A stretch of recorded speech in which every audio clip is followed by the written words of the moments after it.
All right, I would like to call to order the June 5th, 2023 Committee of the Whole regular board meeting of the State College Area School District Board of Directors. If everyone could please rise for the Pledge of Allegiance. I pledge allegiance to the flag of the United States of America and to the republic for which it stands, one nation, under God, indivisible, with liberty and justice for all.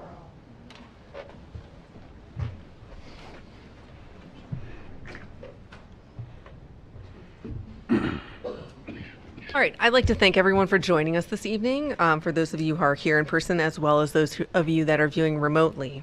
The board held an executive session on May 15th regarding negotiations in a legal matter, United States District Court case number 422 CV 01335.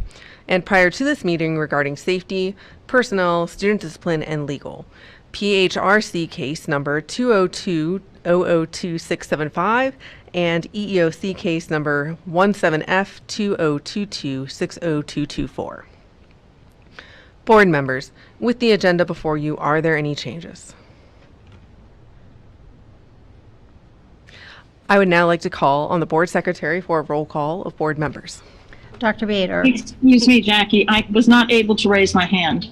Oh, I'm sorry. Oh, you did raise your hand. I'm sorry. I missed it. That's my fault. I had wanted to ask that items P, Q, and R be removed from the consent agenda.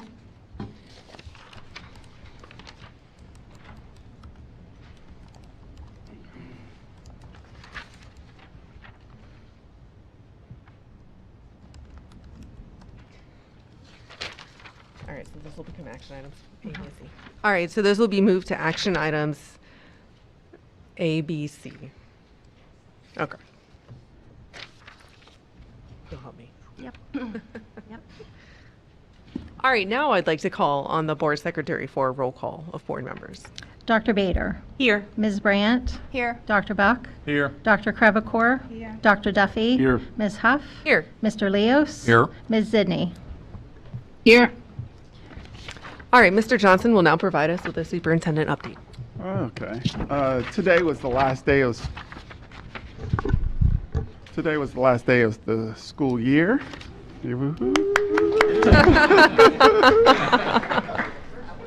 My first year as superintendent. So I want to thank all the faculty and staff and our families for the hard work they put into this year supporting our students. Watching everyone's commitment to the lifting up of all students was inspiring, and I'm truly grateful to our entire community. Moving forward, I'm confident that we are on track with our mission of preparing students for lifelong success. I hope this summer gives everyone time to relax, recharge, and get ready for another memorable year. In addition, our LifeLink PSU program has received the State College Borough Council's Arnold Addison Award. The award is giving them recognition of outstanding contributions to improving the quality of life and promoting town and gown relations in the borough of State College. The award was actually from 2020, but was delayed because of COVID. Congratulations to the program coordinator, Ellen Canessero, and everyone who makes this incredible program such a success. And that would be it for my update. All right, thank you so much. Next, we have an update on several student initiatives from Grace. Thank you. Congratulations to State High football players Will Stone, Finn Furmanek, Dante Natesi, and Ian Brandt, who along with the coach Matt Lintal represented State High in the recent East-West football game. Furmanek was named the MVP of the game. Also recently, Steven Skortis played in the Big 33 game, which is one of the highest honors for high school football players in the state. Lastly, John Brighton and Logan Milliot will play in the Lesser Lumber All-Star game. Great job all around. Congratulations to the Park Forest and Mount Nittany Middle School United Music Ensembles for standout performances recently at the Music in the Parks competition in Hershey. First place went to the choir with an excellent rating and the symphonic band with a superior rating. The symphonic band also earned the best overall band of all classes competing. In addition, the orchestra took third place with an excellent rating. Collectively, the students earned the coveted Esprit de Corps Award, which recognizes a participating school district that displays an exemplary attitude of positive support and outstanding personal behavior at the competition.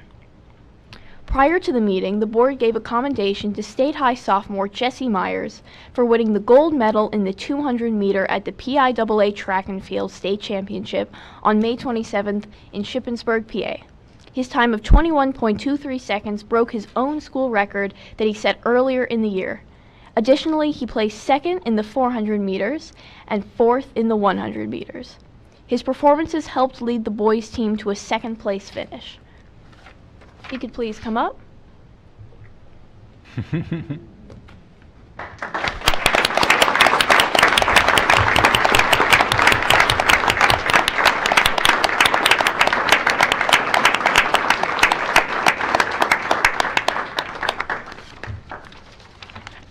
Other boys with top 10 finishes at states were 1600 meter run, Nick Sloff, 6th.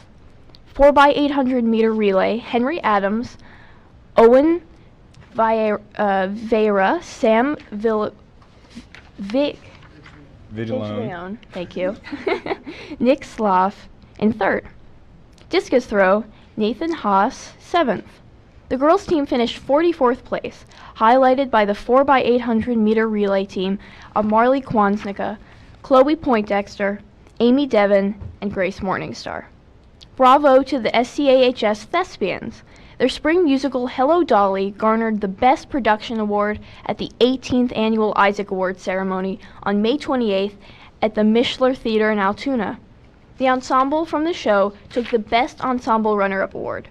In addition, Madeline Christopher won the Best Lead Actor in a Female Role Award, and Lucas Snyder received the Runner-Up Award for Best Supporting Actors in a Male Role. Thank you so much, Grace. All right, next up is legislative update, but I have no legislative update tonight. So we'll just move on to COG liaison report. Gretchen or Peter, do you have any updates from the COG? Peter, do you? I do not. I do. I have one update that I wanted to communicate to the SCASD community about Millbrook Marsh. Actually, two updates. So about the marsh, I think that I've already reported on the fact that there's a new construction project there. There will be a new building there. There's some construction right now. So take a look at the website before you visit the marsh. But it's just going to provide even further indoor programming for the center region with nature education. So it's very exciting, but in the meantime, it's a little messy and there's fewer parking spaces. So they just want everybody to make sure you can enjoy the marsh once you get there. So take a look at the website. They update it constantly. And then also pertaining to the marsh, and the reason that I do report this to the SCASD community is because there's a lot of field trips within SCASD that visit the marsh.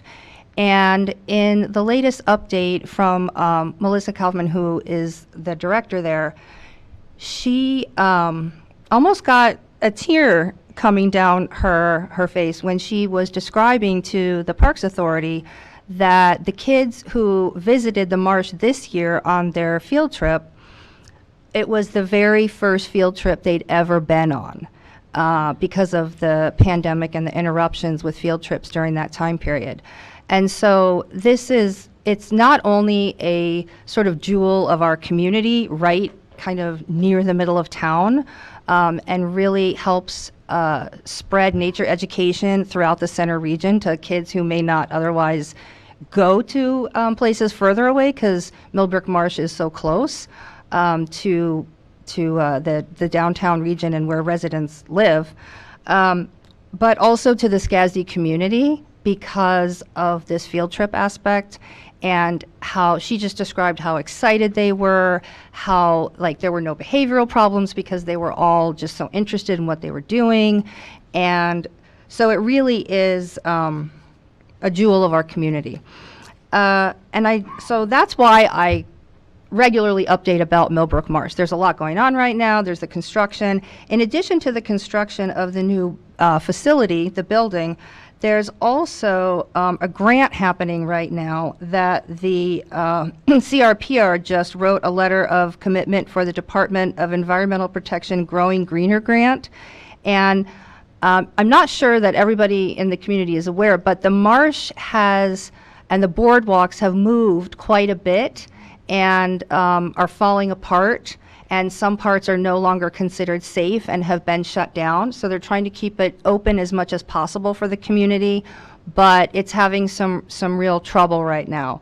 And so one of the efforts to try to preserve the marsh is to have this grant submitted that will provide slab cabin run with stream bank stabilization that runs through Millbrook Marsh. And this is with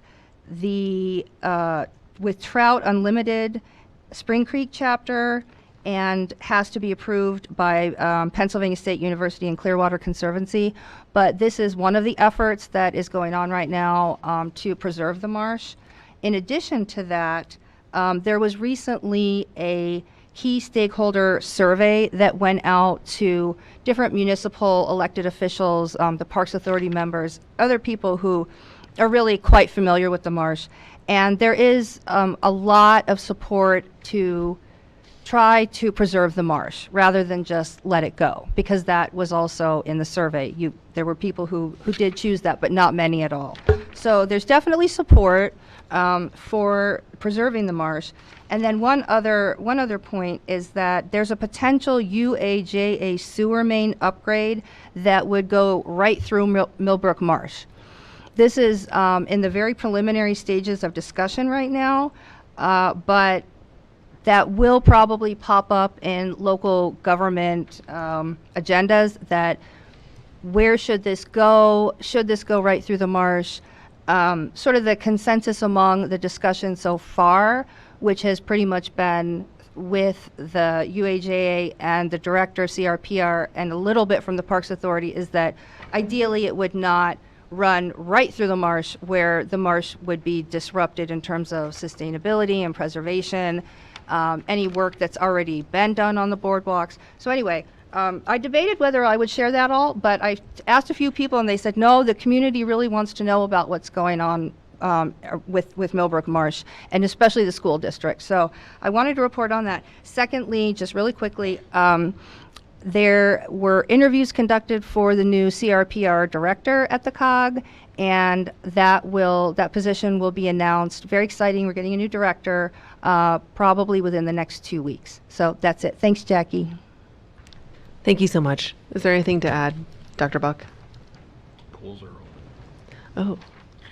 Jim is going to add that the pools are open. But the swim lessons are full. All right, at this time, we have public comment. We are providing an opportunity at this point in the agenda for those who wish to make a comment and not stay for the entire meeting. Each individual will be allotted up to 3 minutes.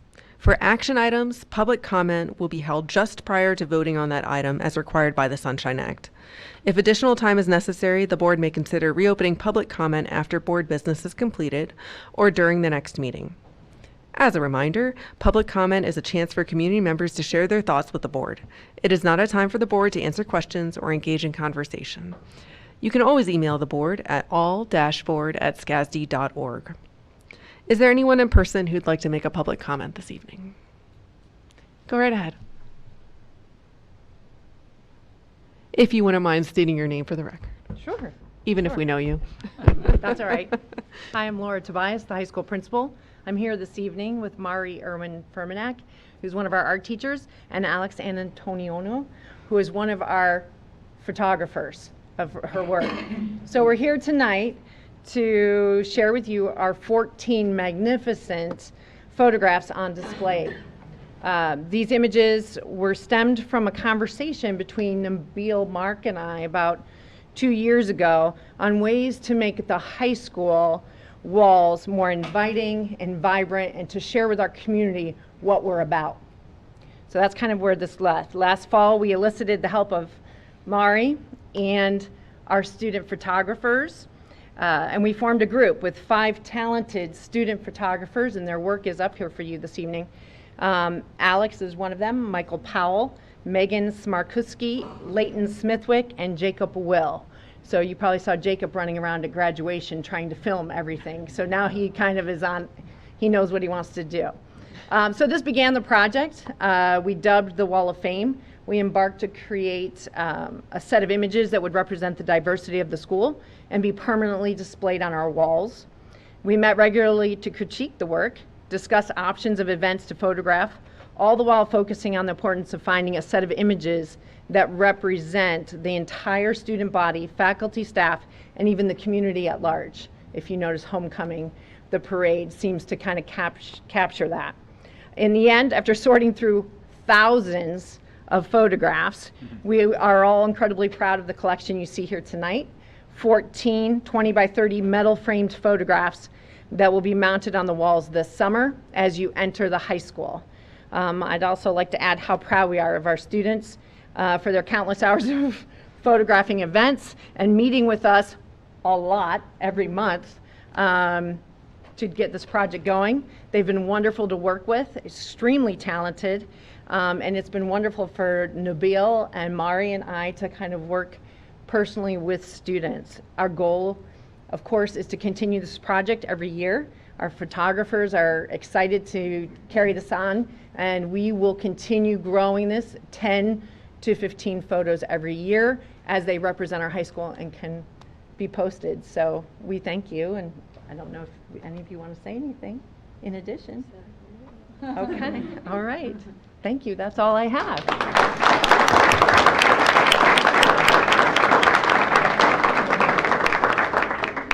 Thank you so much for all the work you put into them. I love them.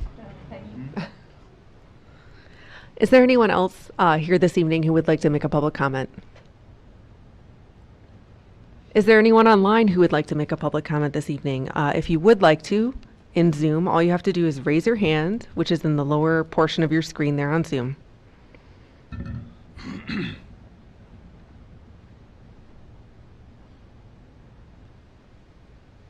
All right. Seeing none then, we will move on to information reports. I'd like to call on Mr. Randy Brown to provide us an update on the attendance boundary and facilities analysis.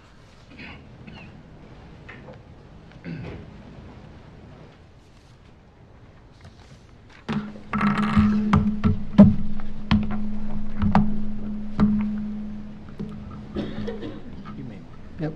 You good? Just give me 1 second. Thank you very much, Ms. Hunt. Tonight we have, to my right, Fred Witham, and then closer to me, John Badia. They are from Crabtree Rohrbaugh. Hello. I think many of you know John from various projects, and then Fred has been here with us as well. And Danielle Yoder has joined us in addition. So we provided you with a memo and some updated materials. Feedback, I think it's your computer. Maybe pull your mic if it's giving feedback. Yeah, is that better? Okay. For your meeting tonight, we have a couple different sets of slides that we are hoping to go through with you this evening. And so I'm going to start with Dr. Witham and let him share the materials from Crabtree. Good evening. It's a pleasure to be with you all again. Congratulations on graduation and winding up the school year. Nothing more exciting than the first day of school than the last day of school. I wanted to start with the first slide is actually one that you had saw at our last presentation. We did go back and verify and actually have some discussions because it's going to change again. I know you don't often think about capacity changing. People often think capacity is the total number of chairs, but in reality, it's how you schedule those chairs. You've actually lost 7.5% of your capacity in your elementary schools as a result of programmatic changes. And most of those are mandated. There's nothing that you can do about it. They're special education classrooms that may have originally hosted 25 regular education students and now host 8 special needs students. And those kids deserve that space, but it just changes the capacity of your buildings. We're also starting to take a look too at what needs to be added in all of the buildings to assure that you have common functionality regardless of how old the school is or which school the students attend. We took a look at your historical enrollment, and one of the things that I wanted to point out, and again, this is somewhat of a repeat from last time, that over the past 15 years, you've been pretty flat as an average annual growth rate. Over the past 3 years, you've only had, 0.12% growth rate. But what is really becoming challenging for you is not the increase in the total number of students, but the decrease in the space and where the students are living. They shifted geographically to different locations in the district as housing developments came online, and that is one of really the major emphases of the study is what is happening at each building level. You contract with Decision Insight. They are highly sophisticated. Their methodology is extraordinary. They do their measurements right down to the census block. Ours do not get quite that sophisticated. So what we typically do for clients that come in that have a third party is we will run our own set of analysis and then compare it just to validate. And ultimately what we're looking for is that their margin of error and our margin of error overlap, giving validity to both. And actually we didn't need to rely too much on the margin of error. When we're looking at total district enrollment, we were only 0.05% different 5 years out than Decision Insight, and we were 2.48% different 10 years out. 10 years is hard no matter how sophisticated you are, but at least mathematically at this point in time, without any other intervening variables, we are really aligning with the numbers that they are showing you. Same thing at the elementary level. We're a little bit further away, probably because of the methodology in loading incoming kindergartners.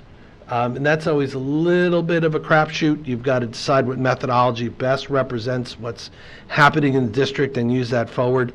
We were 4% off of each other's projections 5 years out, and we were less than 1% 10 years out, which isn't skill. That's just mathematical luck, 10 years out to be within 1%. But again, when you look at the nature of these projections that we're doing and they're doing, the message is the money that you're spending on Decision Insight is providing you with a good toolbox of information that you can make decisions from. The one place that we found some differences was when we started to get down to the building level. And we were pretty good with Coral Street, Easterly, Ferguson, Park Forest, and Spring Creek. But we had some pretty substantial variation at Grays Woods, Mount Nittany, and Radio Park. And we've been digging into that. We believe that it's probably a difference in how and when the developments are loading in new students that are beyond the number that you're currently receiving from development. So we have, through Randy, is reached back out to Decision Insight just to ensure that their list of developments is the same as a list of developments. And I'm suspicious, even though I spent a couple of days trying to figure out how I could be wrong, I think that their lists are a little behind ours.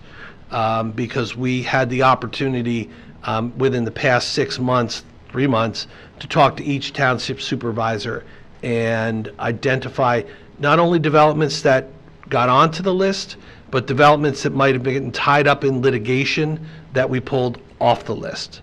So as we look for the next 3 or 4 weeks, 5 weeks to pass by, we want to get Decision Insight information in and align it with ours. Honestly, I don't think in the end it's going to make a lot of difference in the most immediate recommendations, but I think it will help you determine where you might employ some strategies to deal with overcrowding in the future as those numbers are refined. Any questions for Dr. Witham at this time? Quick question.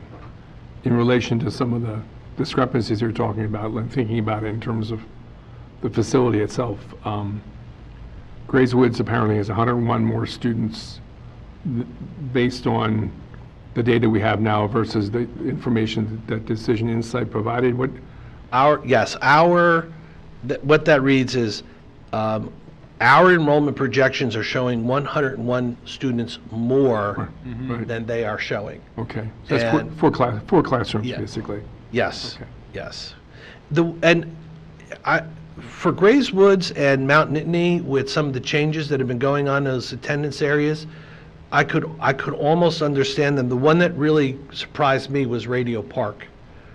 They are showing a substantial growth, 122 more students in the Radio Park projections than we're showing. And that's one in particular that we want to dig in a little bit more. Now, it's in the outward, projections, but it's still enough of a variance that it needs to be explained. So this is over a 10 years? These are over 5 years. 5 years, okay.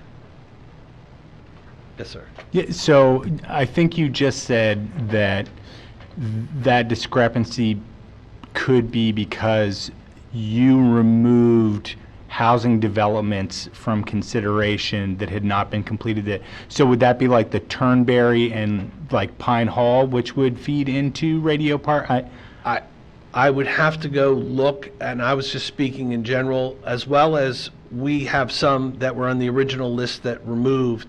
We also have some that we added in that I don't believe was fully accounted for yet by Decision Insight. Okay. Which ones were which, off the top of my Okay. head? Yeah. So we're going to be working with Decision Insight over the next several weeks to understand what they did, or where any of the variations could be, so that we can reconcile these differences, because some of them are too large to leave go. We understand that. Okay. And the other thing in the immediate future, the capacity of the buildings, you have the ability to manage Radio Park and Grays Woods while we figure out what that exact number is. It's the Mount Nittany that is really, you don't need to do a mathematical study to understand what those teachers are experiencing at that building. It's simply tight. Sure. Okay, thank you. I was just wondering, the Radio Park, that's interesting that the Decision Insight is so much greater for Radio Park within the next 5 years, and you're not sure why yet. But then I was wondering, when the last study was done before the 3 elementaries were built, there was a reason that Radio Park was built to 4 classrooms when the other ones were built to 3. And if memory serves, we just used the the demographic study to choose those numbers. So there might be some evidence for somebody knew something that led to the decision to make Radio Park 4, not 3. But it was a long time ago, so I'm not sure. I think you're right, but I'm not sure that necessarily the growth was expected to be only in Radio Park. It was also expected to be in a combination of Park Forest and Grays Woods. Yeah, that's my recollection, that it was one of the sites where we had the most capacity for having that additional space, like based on the site and the way that the building was designed. It was the easiest. And that was as an ad, that when we bid it, we weren't necessarily going to build it for sure. And we made the decision to build it as a buffer between all those different zones, to have space in case in the future we had to do some shuffling. So it wasn't so much that there was an anticipation of large numbers within Radio Park, definitively not enough to generate a whole nother set, but more maybe a little bit there plus some other zones, and as a means to make some shifts. That's what I recall. I thought maybe we were just very smart, but Yeah, we were. That was a good decision. The other piece could be, they could have mislabeled student housing and 50-plus communities, because we made sure that we went through, we identified each type of development, and it only takes missing one line, and maybe not that many students, but you could explain a substantial amount that way as well. So we'll wait to hear from them, and but again, I don't think any of this changes any of your immediate needs or short-term goals. It reinforces really at this point where you're going. Is there any other questions? So attached to the memo then were some slides that I've prepared. And we're going to start with Coral Street. We're just going to look at these fairly quickly. But one of the things that I've picked up from Dr. Witham and working with him is that, and it's kind of evident in the work that we've done and then considering how our schools operate, that once you get above 80% of your capacity, you can run into some classroom issues, especially with the number of special programs that we offer. And so looking at Coral Street, we have the capacity there in orange. We have the projection for each year in gray, and then we have the actual. And these projections obviously were the ones from the 2015-16 study. And you can see that Coral Street is running usually at a 60% capacity. One of the things that we on this school that I want to double check is that we've again decreased the capacity for the appropriate years, because we did put our Hearts program, which is taking 2 classrooms out of into that program in last school year, and then this year in 21-22, and then for next school year, at this point, we're planning to put the preschool program in Coral Street. And so that could take a 3rd classroom. So I need to make sure so that's a note for us to verify. When we move to Easterly Parkway, again, they've been in this, a high and a low, a high in the 80 at 81, a low in 68, but they're in the 70%. Again, their capacity needs to be measured because or evaluated, because we have the MDS classrooms there. And so we want to make sure that we are monitoring that appropriately, as well as any title and special ed classrooms that we're measuring as well. And for the public, the MDS classrooms are the multidisability classrooms. Thank you. I apologize. Ferguson, we were in the 80%, and then we have fallen to the 70%. And I think that those capacities should be pretty accurate there as well. Moving on to Grays Woods, we were in the 80s and even into 90s for a while, and we've experienced some issues there. And again, my memory serves me that we were concerned that Grays Woods was going to continue to have problems, and we were going to need to do some shifting from Grays to Park Forest to Radio Park, and that was a large part of the reason that we wanted to add those additional classrooms at Radio Park. So we're continuing to monitor Grays Woods and have concerns, but fortunately I have a good contact at Poole Anderson to understand when the SNA development will be adding homes in Toft Trees West. And I don't believe that that's in our short term, and I'm defining short term in 3 years or less for this purpose. I believe that that's more than 3 to 5 years where we can begin to start seeing some sizable student enrollments coming from that development. Spring Creek is running in the 80%, and we're feeling that pain, correct? Yeah. We have some. We have every room being used, every regular size classroom being used right now, and so if we get a larger grade level enrollment than we currently have staffing for and classrooms for, we could have an issue. So we're monitoring that, but that's also a rationale for a Mount Nittany project, that we could possibly swing some students over into Mount Nittany, even though neighborhood schools are our our goal, it may not have to be, right around in the Hauserville area. It could be, where the borders are. We're not proposing that right now. What we're saying is that could be an option in the future if we need to redraw those lines even temporarily. Mount Nittany, we are in the 90s, and that capacity, I don't believe includes the two classrooms that are being used in this building that have been used for the last 2 years. And so we need to measure that as well and make sure that we are understanding that and reporting that accurately. Park Forest was in the 80s. Again, reason for concern, we believe, at Radio Park, and then has dropped off. And then Radio Park is approaching 80%, and as we've talked about with you in the past, board members, we have moved some district-wide autistic support classrooms to Radio Park, so we need to make sure that when we're factoring that in, that our capacity is accurately reported there as well. And this is a little bit busy, but if you take a few minutes and can gauge where it is, the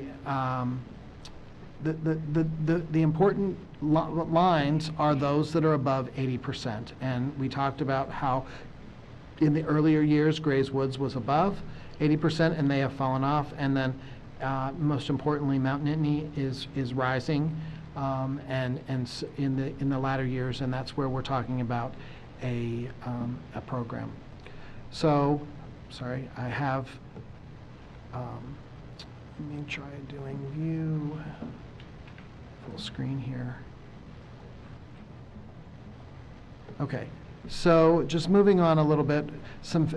We've talked about this, but let's just make sure that we are being mindful to those that are watching or in attendance, and then also for you all, because Danielle and I live this every day. She more so than me at times, and then I at times as well. But factors impacting our capacity, we have an additional special than we didn't have in 2016 whenever we built our last 3 elementary buildings, and that is at every school. And we try to give all of our specials a regular classroom and not have them on a cart or in a shared classroom model as well. We have, it's not taking up a classroom, but we have a school psychologist in each building, so we need to, that does hinder sometimes. Sometimes they're in a shared small group space, so which could be impacting our capacity.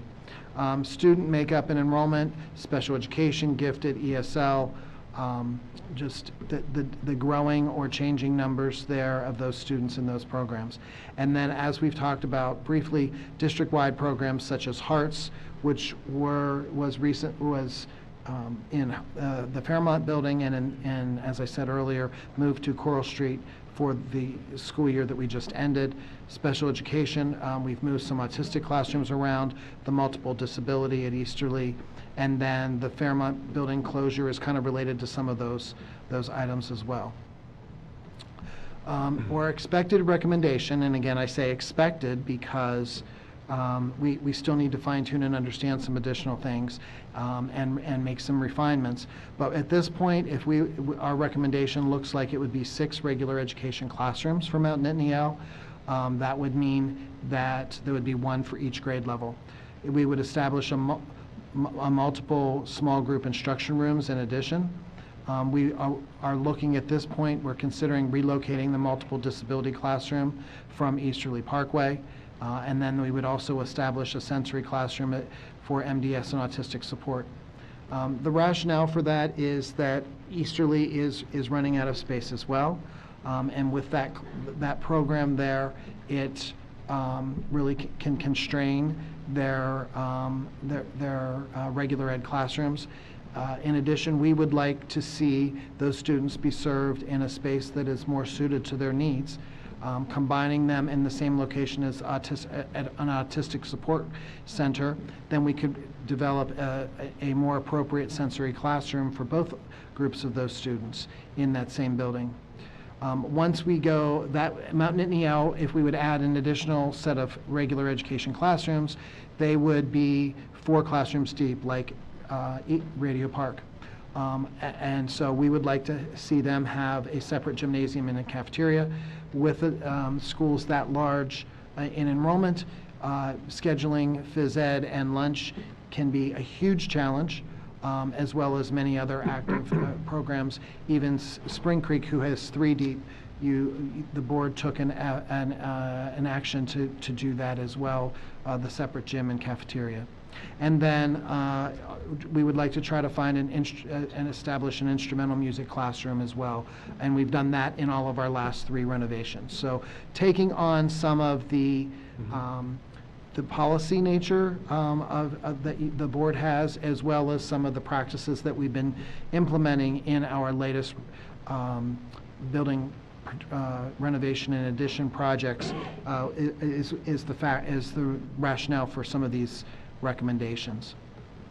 The benefits of a Mount Nittany project would be it would end the use of Panorama for multiple classrooms. We honestly love having the kids here. It is it's really given us a new reminder for why we work here. However, we want the kids to be with kids and not have to be with adults, so many adults. As I said, it adds capacity at Easterly Parkway. It provides for potential capacity for Spring Creek. And then it provides consistency with your policy 206. And it's been a while since we've talked about that policy, and you may choose to do so again. But 2 of the factors are considerations for safe student transportation and travel, and convenience of access to schools, meaning neighborhood schools. And so it doesn't cause a great change in our current boundary lines. It allows because they really make a lot of sense, especially whenever, and we can do this in the future, really plot all of the students and where those buildings are in relationship to neighborhoods around those schools. We think that's a real good thing. So timeline for upcoming presentations and discussions. July 10, we will have another discussion at that board meeting. We expect that to go into a deeper dive of some of the things that we talked about that we need to refine, as well as explaining to you how our buildings are being used, regular classroom spaces, as well as small group instruction, in addition to regular education versus special education or other support programs. In July and August, obviously, we expect to have further board discussion. In September, staff and community input, and then hoping by the end of September to have approval to move forward with the design development. And then that would spur on several other action steps. Your contract with Crabtree is this process, to get us to an evaluation and through a recommendation to you, and then any other further work would need any additional action by the board. Now I'm going to shift, just real briefly, to district-wide facilities master planning, because this minor focus at the elementary level, and even more minor, we've said all along that we're really trying to solve a problem at Mount Nittany Elementary, is part of a district-wide facilities master planning process. What needs to happen next after Mount Nittany becomes a project, or whatever comes out of this focus, then that elementary focus would be completed. And we look to some other projects, one of which would be some renovations to Panorama Village. Since IT will be moving to the north building, we'll have a space there that we can meet some additional needs. We need to make space for some folks that still remain at the Fairmont building that are not going to the physical plant building, meaning the physical plant department. We have some decisions about the Fairmont building, and then this conducting a master plan process. And that will have 3 phases. As the administration believes, through our lens, and Curtis and I talked with Peter and Gretchen about this recently, the board can direct otherwise. We're just giving you our vision for these 3 phases. The first would have an instructional lens, and it would focus on the Park Forest Middle School, getting a project there, developing that, understanding what that looks like, and getting that under construction as quickly as possible. Operational phase, which would include transportation and sustainability. And then phase 3 would be athletics and playgrounds. Some of this work for each of these phases is going to interconnect. Some of it will be very different. But if we go into a master plan process, knowing that all 3 of these parts are there, we can go in headstrong and have that large focus, but then at different times we'll know we'll be focused on 1 versus 2 versus 3 at different times. So does anybody have any questions about anything we just talked about? That was a lot of information. I apologize, but I appreciate your patience, and we'll turn it over to you for your questions.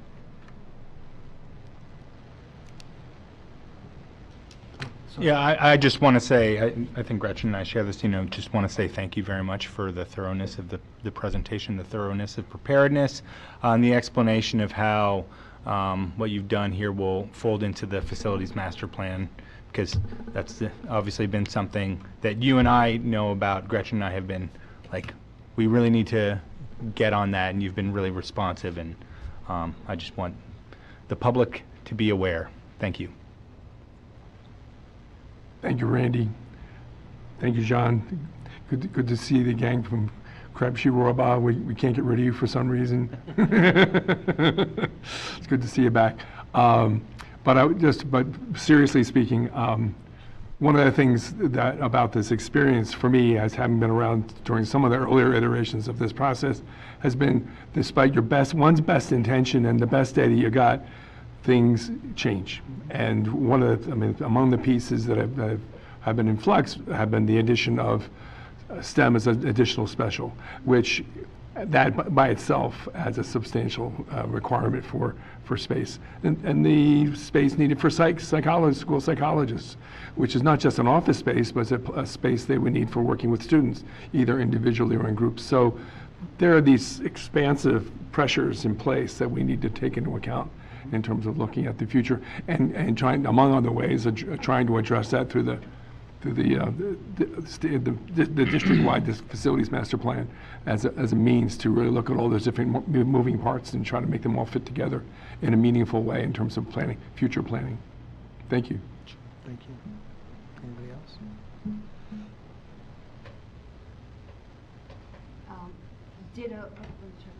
Ditto to Peter's thank you. We've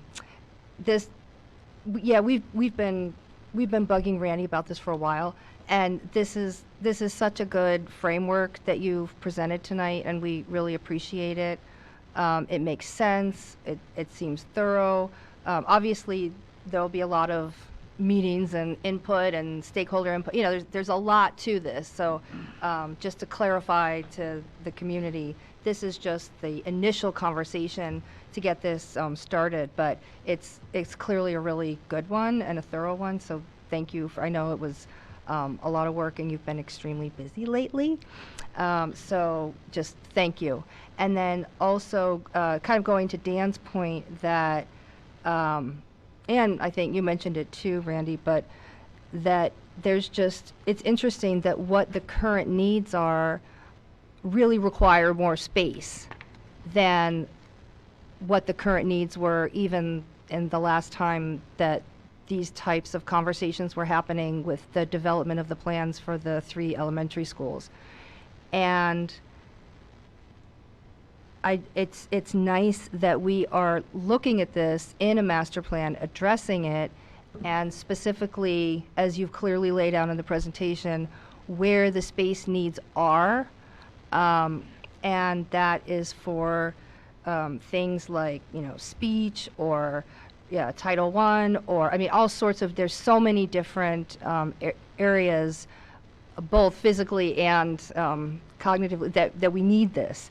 And we have been hearing this from families, from teachers, and the timing of this is really nice, because now that we're seeing what the needs are and we're going through to just about start to approach this master plan, we can really put the two together, and with Danielle's input, because you're the eyes and ears of, all the elementaries, but, really be thorough and give our community what they need, and give our teachers what they need to make that happen. So anyway, just thank you.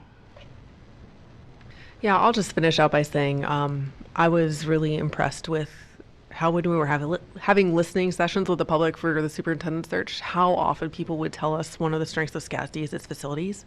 And I really think that this is a plan that will just continue to keep the community really proud of the facilities we have. And you've really done a nice job, all of you, of keeping in mind the values that this community has. So thank you for your work. This is a great opening.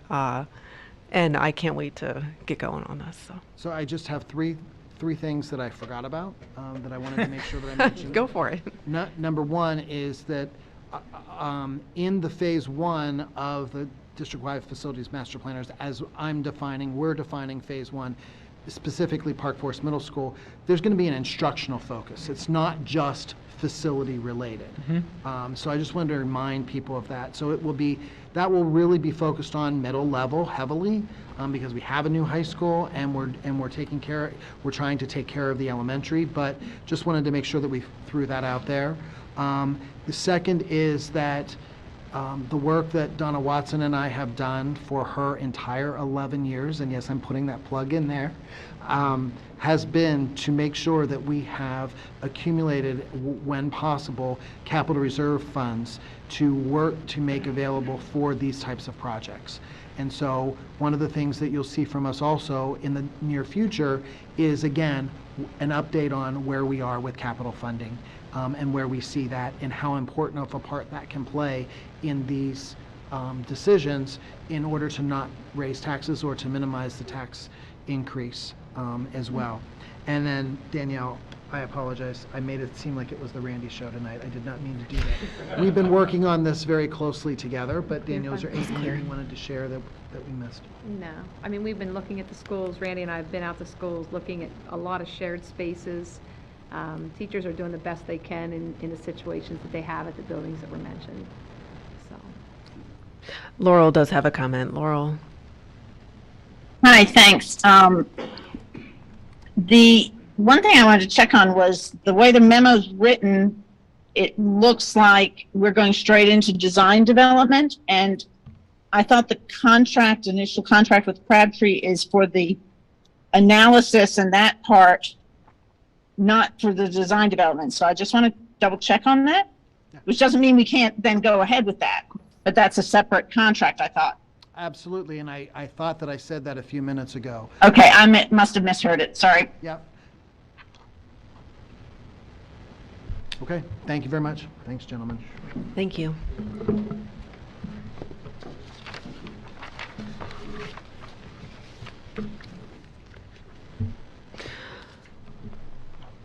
All right. Thank you, everyone. Next, we will have Ms. Jean Knaus and Ms. Chris Merritt, who will join us to provide an overview of the annual emergency operations plan. Welcome.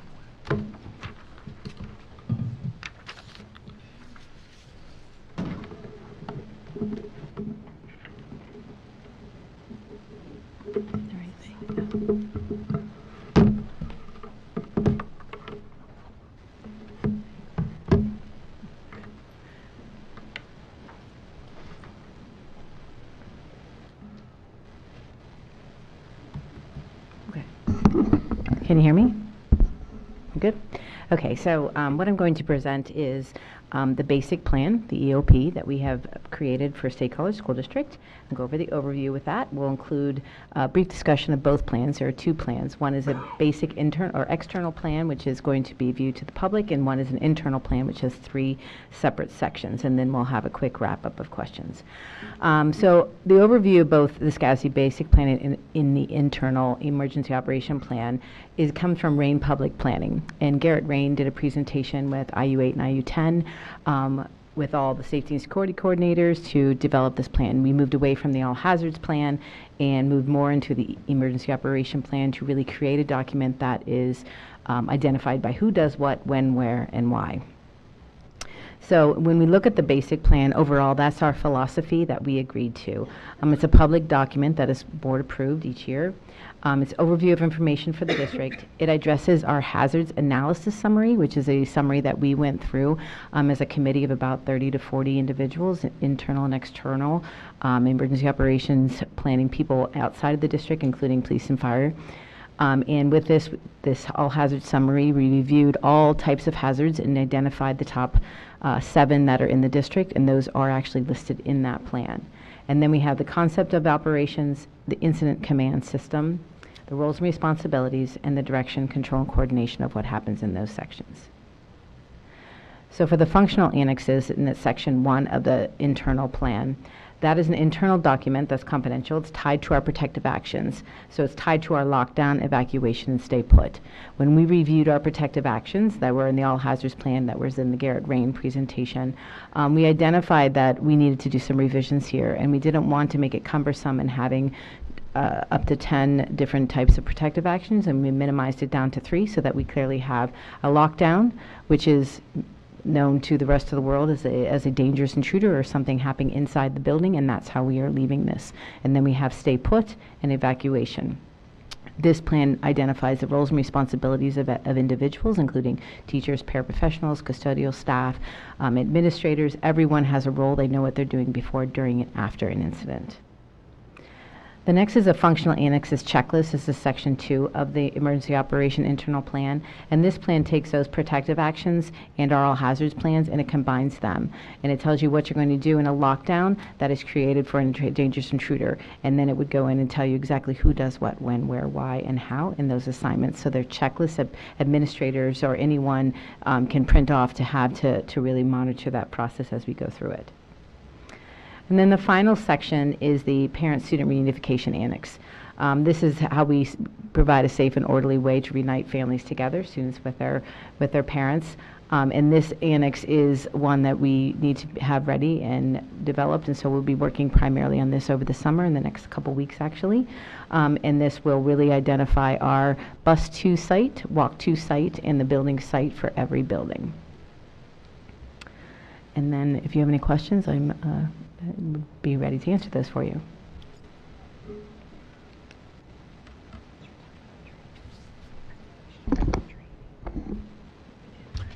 Yeah. Yeah, go ahead. Yeah, thank you very much, Jean. So I'm curious to know and what you'd be willing to share with the public about how you plan to communicate this plan more broadly to the community so that they can understand how we prepare. I know based on lots of one-on-one interactions, the forums that we had about the school resource officers, et cetera, and then in the wake of those shootings back to back, that we've all been contacted a lot, and people will fill in what is they perceive as total a lack of communication with their worst fear. And so I'm wondering how you plan to.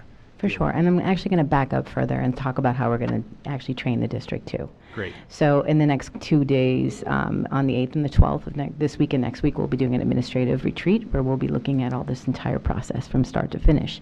I didn't want to present any kind of training plan because I really need the input from each individual, especially the building principals, to know what works for them and the timeline by which that could happen. We have identified right now August 17th as the date that we will roll this out to staff. And that will include going over our flip charts, that will include going over the emergency operation internal plan, everyone identifying those roles, actually doing some tabletop activities that will be associated with that. In that invite will also be paraprofessionals and secretaries. We'll have a separate training following that day, and we're also looking into doing all of our substitutes, current, new, and then future planning for those that come on board middle of the year. In addition, we really feel critical that it's important that our that our parents have this information. So we'll be offering parent presentations, whether it's through a straight talk capacity or something of similar nature, where we would have the SR officers, possibly myself, safety coordinator, if it is still me, going over this, answering questions. We feel, especially with the reunification plan, it's really important for parents to understand and know what that means, the critical work of not coming to the site, and knowing that there's a place where that can happen and how that can happen, so that there's an understanding that we have a system in place and a trust that that system needs to happen for a purpose and a reason for everyone's safety and security. Is that helpful? Yeah, it is. I think my other follow-up question would be, can you address, I think also for our public, how the police provide input into the crafting of this plan? For sure. Yep. They were actually with me every step of the way. They actually attended the Garrett Brain trainings with me. They were part of our all hazards team. We met separately with them to kind of go over this document. I've been working very closely with Center County COG, Sean Kaufman, and with Craig Bernier and Officer Aston. Officer Aston is actually going to be at our A-team meeting the next 2 weeks, or the next 2 days, so that he can go over the process when we go through our actual tabletop activity, and we have separate group and activities to go through that we can really process that and what that looks like from a police perspective also. And so they're my first go-to. They're the ones I call when there's an event of emergency. They're the ones that have the knowledge and understanding of how this works also. Yeah. Well, I want to say thank you, and I mean, just commend the process for making sure that our officers are able to play a really constructive role in that. I think that's great. Thank you very much, Jean. Yeah, you're welcome. Go ahead, Mr. Duffy. I'm sorry, Dr. Duffy. Quick question, Jean. Jean, if you, and this is, been trying to put together 2 training programs, of which I'm aware, one which occurred last summer, which was regional. It was held at the high school and involved all 3 counties within the IU, I believe. Or the flight training? Right, the Yes. flight training. Yes. How does flight training align with this work? How does flight training coordinate with, and what was the flight training? How does that tie in with this particular plan? Sure. So flight training, just in a brief summary, is really a group of individuals that are trained to know how to come onto a scene and help support that group. In our district, we're very fortunate because we have a lot of resources. So we've really created a tiered approach to the flight team. We identify as an internal flight team, which would be our counselors and psychologists, and then we have the external, almost like a tier 2, which would be like what we usually call on when we have a traumatic event, such as a suicide or something of that nature. We would call our mental health providers and those resources that we have contracts with and have relationships with. And our tier 3 would be really calling another school district for support, and that would be if we have like a mass casualty or something of that sort, where we're going to need extra hands. We are also part of a flight team, so anyone that's been trained in here actually can go to another district and help support them. That process is incorporated in here and under traumatic events. So as a traumatic events, we have a flight team coordinator, which is myself, and then we have flight team leaders, which are a homeschool visitor and social worker, because we wanted a K-12 district level focus with that. When there's an event, an emergency, I would get called. I would call those 2 individuals, and then we would determine what level of flight we need, and then we'd meet together at the school to develop a plan. Okay. So we have that incorporated in here. Good question. Thank you. And that aligns with this work Correct. within this plan? Yep, Okay, thank it you. does. Mhm.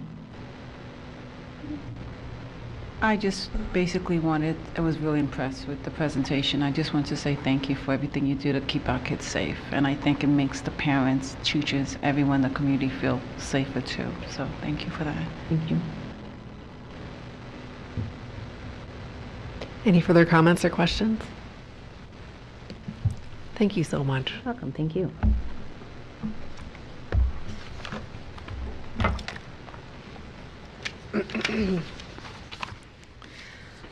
All right, we now have time for additional public comment following the information reports. Is there anyone in person who would like to make a public comment?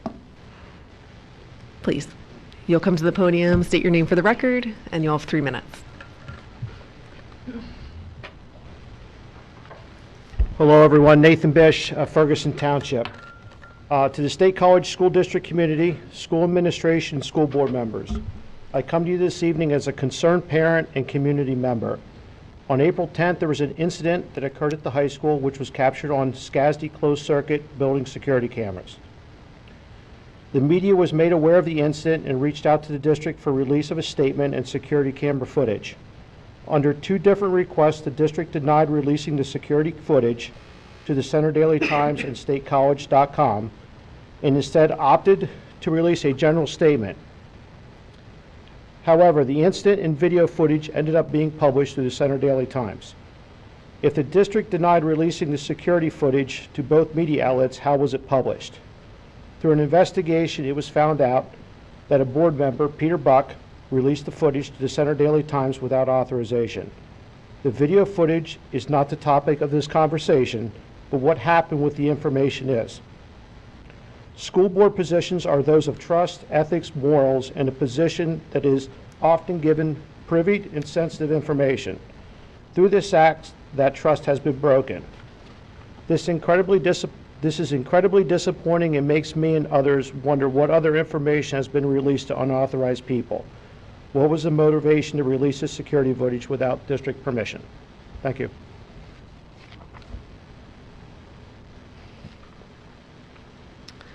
All right, is there anyone else here who would like to make a public comment tonight in the room?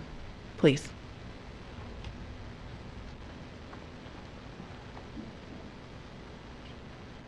If you'd state your name for the record, and you'll be given 3 minutes. Nancy Reese, Harris Township. As a former employee whose position was to support the SCASD board, I am very saddened by what has transpired with our board member, Peter Buck. When I read the CDT article and saw the video footage of the school incident regarding the Langs, who innocently entered the high school through the back main door entrance, and which the door was unlocked, and I was surprised and saddened by this breach of confidence through a school board member. The fact that there was no sign on this door, it was unlocked, and no security guard was present while students, faculty, and staff were in the building showed a breach in SCASD school safety protocols. It did not show a case of trespassing. In fact, after a conversation with the Langs, they peacefully left the building and no charges were even filed after an investigation. However, the administrative did respond quickly to fix the situation of an unlocked main door and should be commended for that. This situation happened weeks before the article and video were released to the CDT. Interestingly enough, the video was released just a week for the primary election in which Ms. Lang was running for school board. SCASD Policy 711 clearly states how security footage should be handled, reviewed, and vetted by the superintendent. Since this was not the case of a criminal wrongdoing and no charges were filed, why did Mr. Buck seek to defame this couple in the local news with school video footage that rarely, if ever, is released? Why weren't the Langs considered for their privacy? Were they even asked before this information was leaked to the CDT? This was nothing more than a defamation of character on a political opponent using school property inappropriately. As your constituents, we have a right to demand that our school board members represent all people and not use their position as a way to publicly ridicule and humiliate them. To me, the saddest part of this situation is the example that is now being set for our students. The conduct of Mr. Buck is inexcusable. Being on the school board cannot and should never be used as a political whipping post. Mr. Buck has proven that he will use whatever measures possible to publicly defame and humiliate anyone who is differing his views. Our community deserves better from our school board members.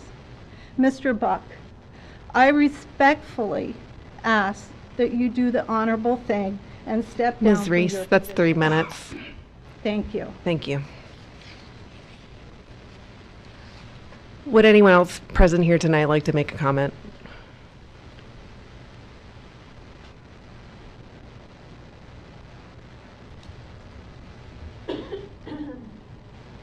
If you could state your name for the record, please, and then you'll have Hi, 3 my minutes. name's Michelle Shelberg. I want to suggest that Peter Buck resign due to his failure to maintain the confidentiality of matters discussed professionally as a school board member. Buck used his school board status to try and publicly shame a private citizen who happens to be running for school board. His releasing private school information to the media was unprofessional and will most likely cause the school financial damages. His attempt only showed that he does not represent all State College Building himself and should resign or be removed as school board member tonight. This leak of private school information did show that teachers, staff, parents, and students should be concerned with the current safety program provided by the school board. It did show that there is a breach in the safety procedure. It did show the need for more SROs and that more, not less, security measures need to be made. Since this incident, I have sat waiting for my daughter to come out from the back gym. I have witnessed just last week the same doors being propped open for more than 45 minutes. The same night, I watched people being let in the gym door by unknown people. I've learned that there is still a security issue at State High. Today I learned that there was a stabbing with a machete just across the street from the high school and involved a 16-year-old and an 18-year-old. I don't feel like my daughter is safe here at State High or in the area where the violent crime is on the rise. Just today, my daughter, told me that the kids are in the bathroom stalls 3 at a time in a handicapped bathroom vaping or doing something. When I asked if there are boys in the bathroom, she said she doesn't know, but there's something going on involving more than one person. She has to use the front stall. She wouldn't go at all except she has a medical condition making her needs to use the bathroom at every change of period. We can do better. We are better than this. Thank you.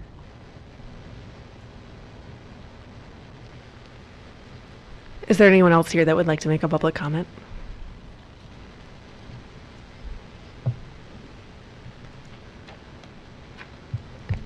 If you would please state your name for the record, and then you'll have 3 minutes. My name is Jody Reese, and I'd like to thank you for allowing us to have public comment. My wife and I have lived and served people in this area for almost 40 years now. We raised our children in this very district, and now we're watching our grandchildren mature in their childhoods. As a local pastor, there's a certain decorum rightfully expected of me. I'm expected to be honest. I'm expected to be transparent. And sometimes that has landed me in the lion's den, whether it's little lions or big lions. But there's a peace there that God gives. I'm expected to be compassionate in my dealings with others, even those who disagree.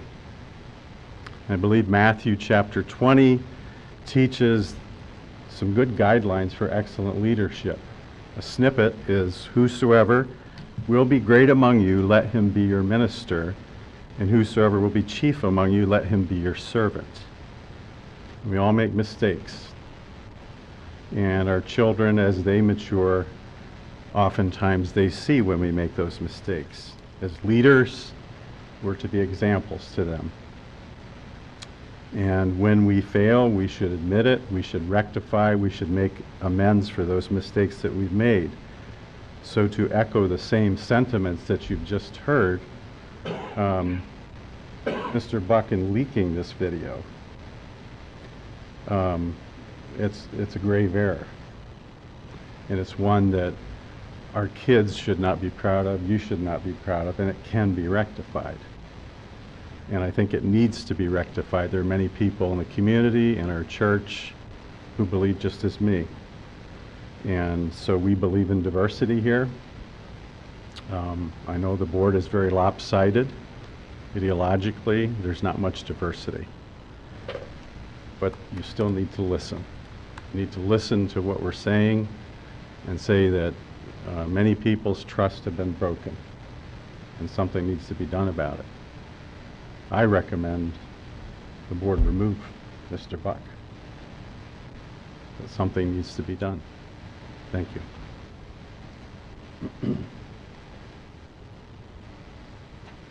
Is there anyone else present who would like to make a public comment this evening?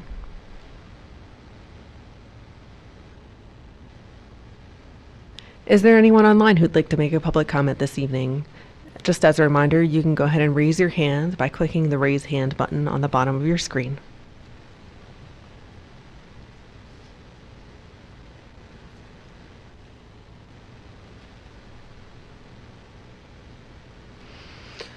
All right, seeing none, then we'll move on to routine approvals. All right, next on the agenda, we have routine approvals. Is there a motion to approve the routine approval listing of A through O and S through Y? So moved. Are there any questions or discussion on these routine approvals? All right, we'll have a roll call vote. Ms. Brandt? Yes. Dr. Buck? Definitely. Dr. Crevecore? Yes. Dr. Duffy? Yes. Ms. Huff? Yes. Mr. Leos? Yes. Ms. Sidney? Ms. Sidney? Yes. Dr. Bader? Yes. Okay. Motion carries.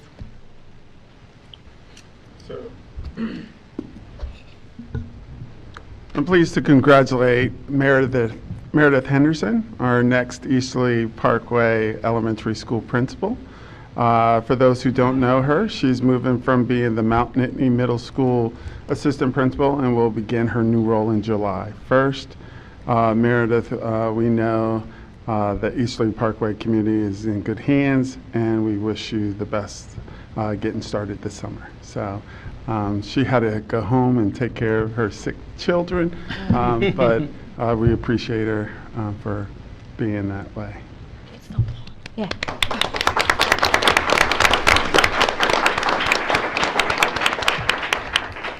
Awesome. All right, we're now going to move on to action item A, which will be the Dr. Bader, can you help me with her name? Katie Castoris? Thank you. Katie Castoris, LPC Mental Health Clinical Supervision Renewal. Is there a motion to approve this item? So moved. Second. Are there any questions or discussion on this item? Go ahead, Ms. Zindi. Thanks. So we've had these mental health clinicians for a while, and last May we got a report listing out the projected mental health clinicians for the 22-23 year, and it said 3, but it now appears that we have 4, and that's my first question, is how that 4th one came in.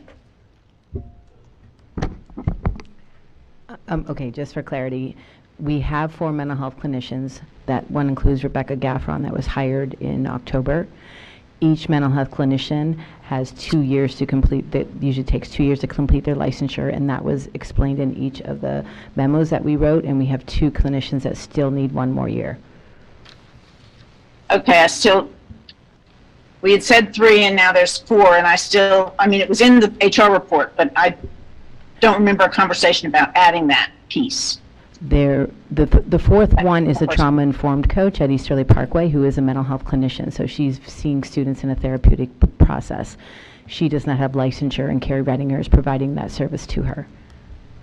Okay, I'm sorry, I missed, you said the position at Easterly? Correct. It is the trauma-informed coach there. Oh, thank you. That was the piece I didn't get. So the other question is, we approved a couple of meetings ago a contract for supervising 1 Correct. person, and then this contract is for supervising 2. And with what you said, it sounds like we just have the 2 this year. So I'm wondering why this is 2. The Castoris one is for up to 2. In case we have someone that quits and hires, we would not need to bring this back. Okay, thank you. Are there any other questions or discussion? All right. We'll have a roll call vote. Any public comment? Oh, thank you. Is there any public comment on this item? Appreciate it. Mm-hmm. All right, seeing none, then we'll have a roll call vote. Dr. Buck? Yes. Dr. Crevecore? Yes. Dr. Duffy? Yes. Ms. Huff? Yes. Mr. Leos? Yes. Ms. Sidney? No. Dr. Bader? Yes. Ms. Brandt? Yes.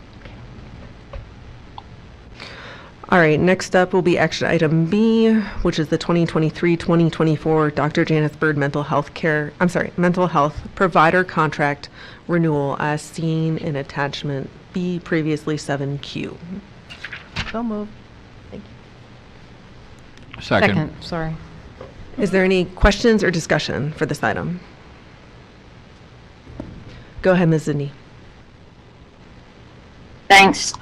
This one, when I look back, the contract that we approved with Dr. Bird was estimated at 10,000, but there was no not to exceed. So I'm not sure we even need to approve this. And we know that estimates are not always right on, and this is not double or anything. It's a bit more. So I'm not sure we even actually need to approve this technically.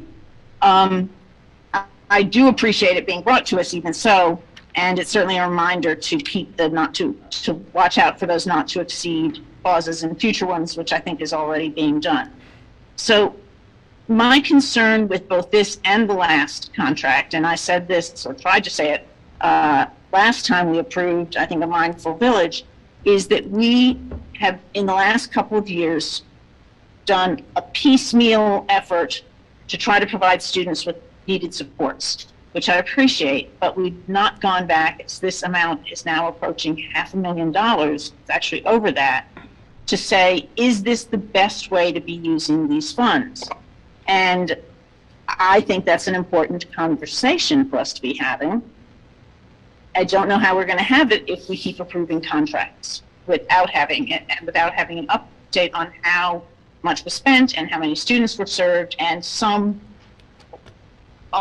analysis or comments from our administration staff on how well the system as it is now is working. We were aware of some problems going into this school year in terms of what was a guidance counselor's role, what was a mental health clinician's role, et cetera. And I'd like to hear about how that's been resolved and how the system currently is working before we start approving a new round of contracts. Ms. Huff? Dr. Duffy. Oh, Yeah. Ms. Bader. Dr. Bader. All good. Amy works fine. Did you have your hand? Just a question regarding my understanding of this person's role previously, and I'm assuming it's carried over into this contract as well. My understanding was this person was responsible for more working with it from the equity perspective. They were working with affinity groups. Correct. Would that continue to be their responsibility? I'm not sure if this contract's going to be renewed next year. This is just to wrap up this year, so that might be too close. That's okay. It's been giving feedback all night. It's not you. Okay, good. Usually no one can hear me, so I'm like. So this is really a tie-up last year's contract? Correct. Very good, thank you. Mm-hmm. Yeah, I think Ms. Huff misspoke when she said a contract renewal. Reading it, it's a additional payment to complete the contract. I just wanted to comment. Frankly, it's a comment in defense of Jean. Jean has been very thorough in presenting information to us.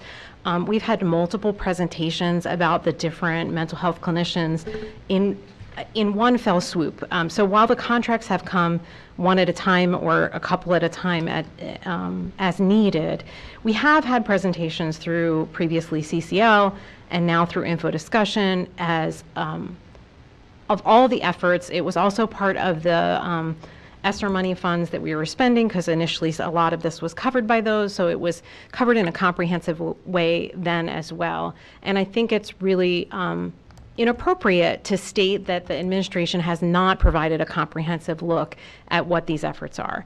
In terms of evaluating their effectiveness, I don't disagree that tracking in some ways about how many students we're seeing, which is something that I know the administration is doing. Trying to create an evaluation on how effective mental health supports are is extraordinarily challenging and impossible to do. If these efforts prevent one suicide, we will not know that.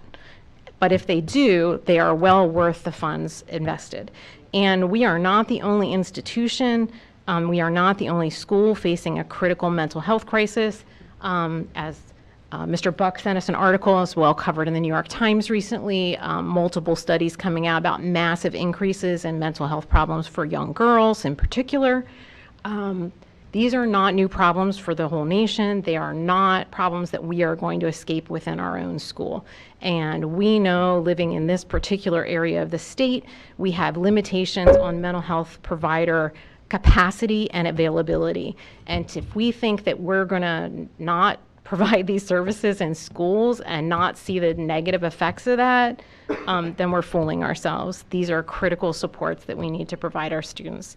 If students cannot have adequate mental health supports and appropriately, balanced emotional and behavioral states, they cannot function in the classroom. And teachers also deserve to have students receive appropriate care so that they can do their job and teach students and not be the adults providing those kinds of supports for students as well. So I'm sorry, this is an issue that I find really, really critically important, and I don't think that those comments were appropriate.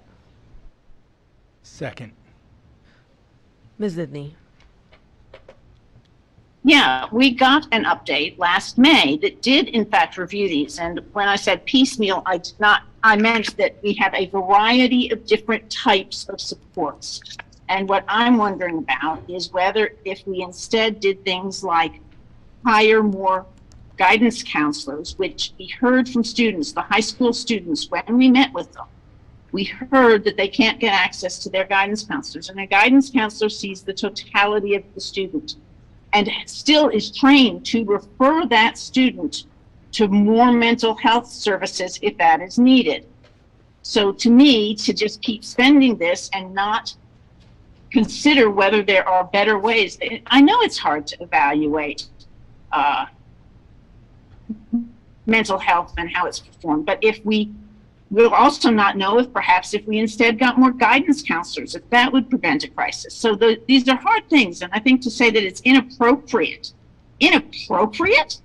to even raise the question of how we're sending $500,000 without having ever had that type of conversation. And as the amount has come in and grown over just about 2.5 years, half of it was provided by ESSER, and that half that is no longer being provided is in the budget for next year. And we said specifically with ESSER funds that we wanted to not have continuing programs. So I think it is very appropriate to ask about it and to ask for an update from the administration, which a year ago did provide that update before requesting the various contracts.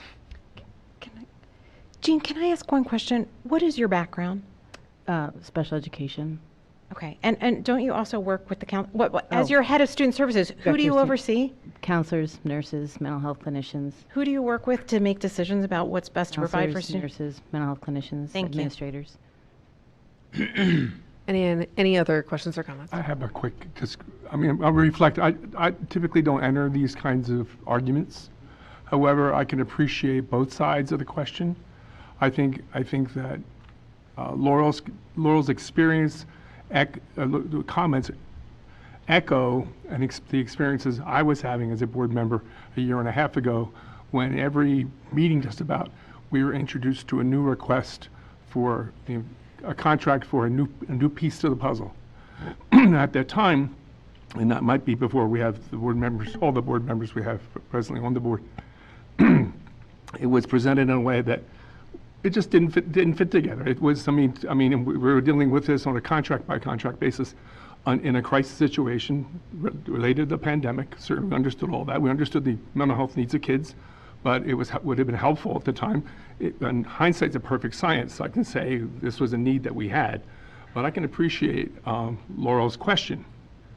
I don't think it's out of line. I think it's a fair question, but I think that ultimately, though, we are and I think Amy, you mentioned this, that we also recognize that in terms of our concerns about students, that we're living in a world where we need to be alert and aware of the need to control these forces such that we don't have kids who decide to end their lives, who are making good health-related decisions on a continuous basis, and we have a responsibility to provide a system that supports those kids. So I think that's part of the puzzle as well.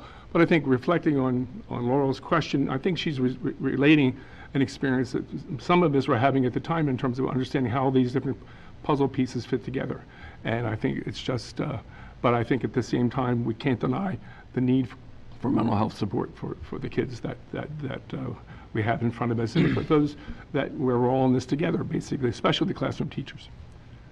Thank you.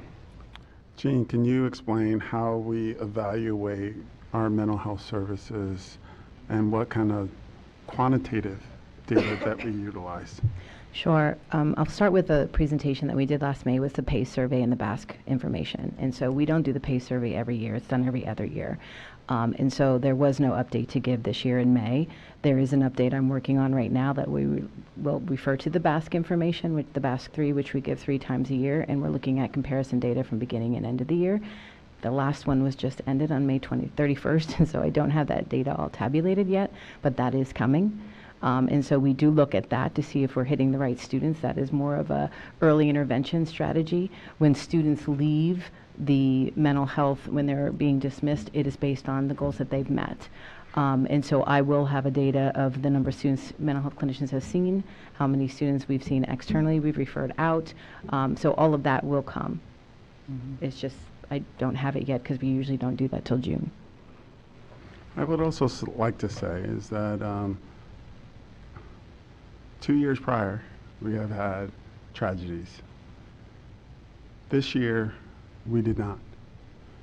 I'm knocking on wood here, but if mental health has anything to do with that, I'm glad we have. Right.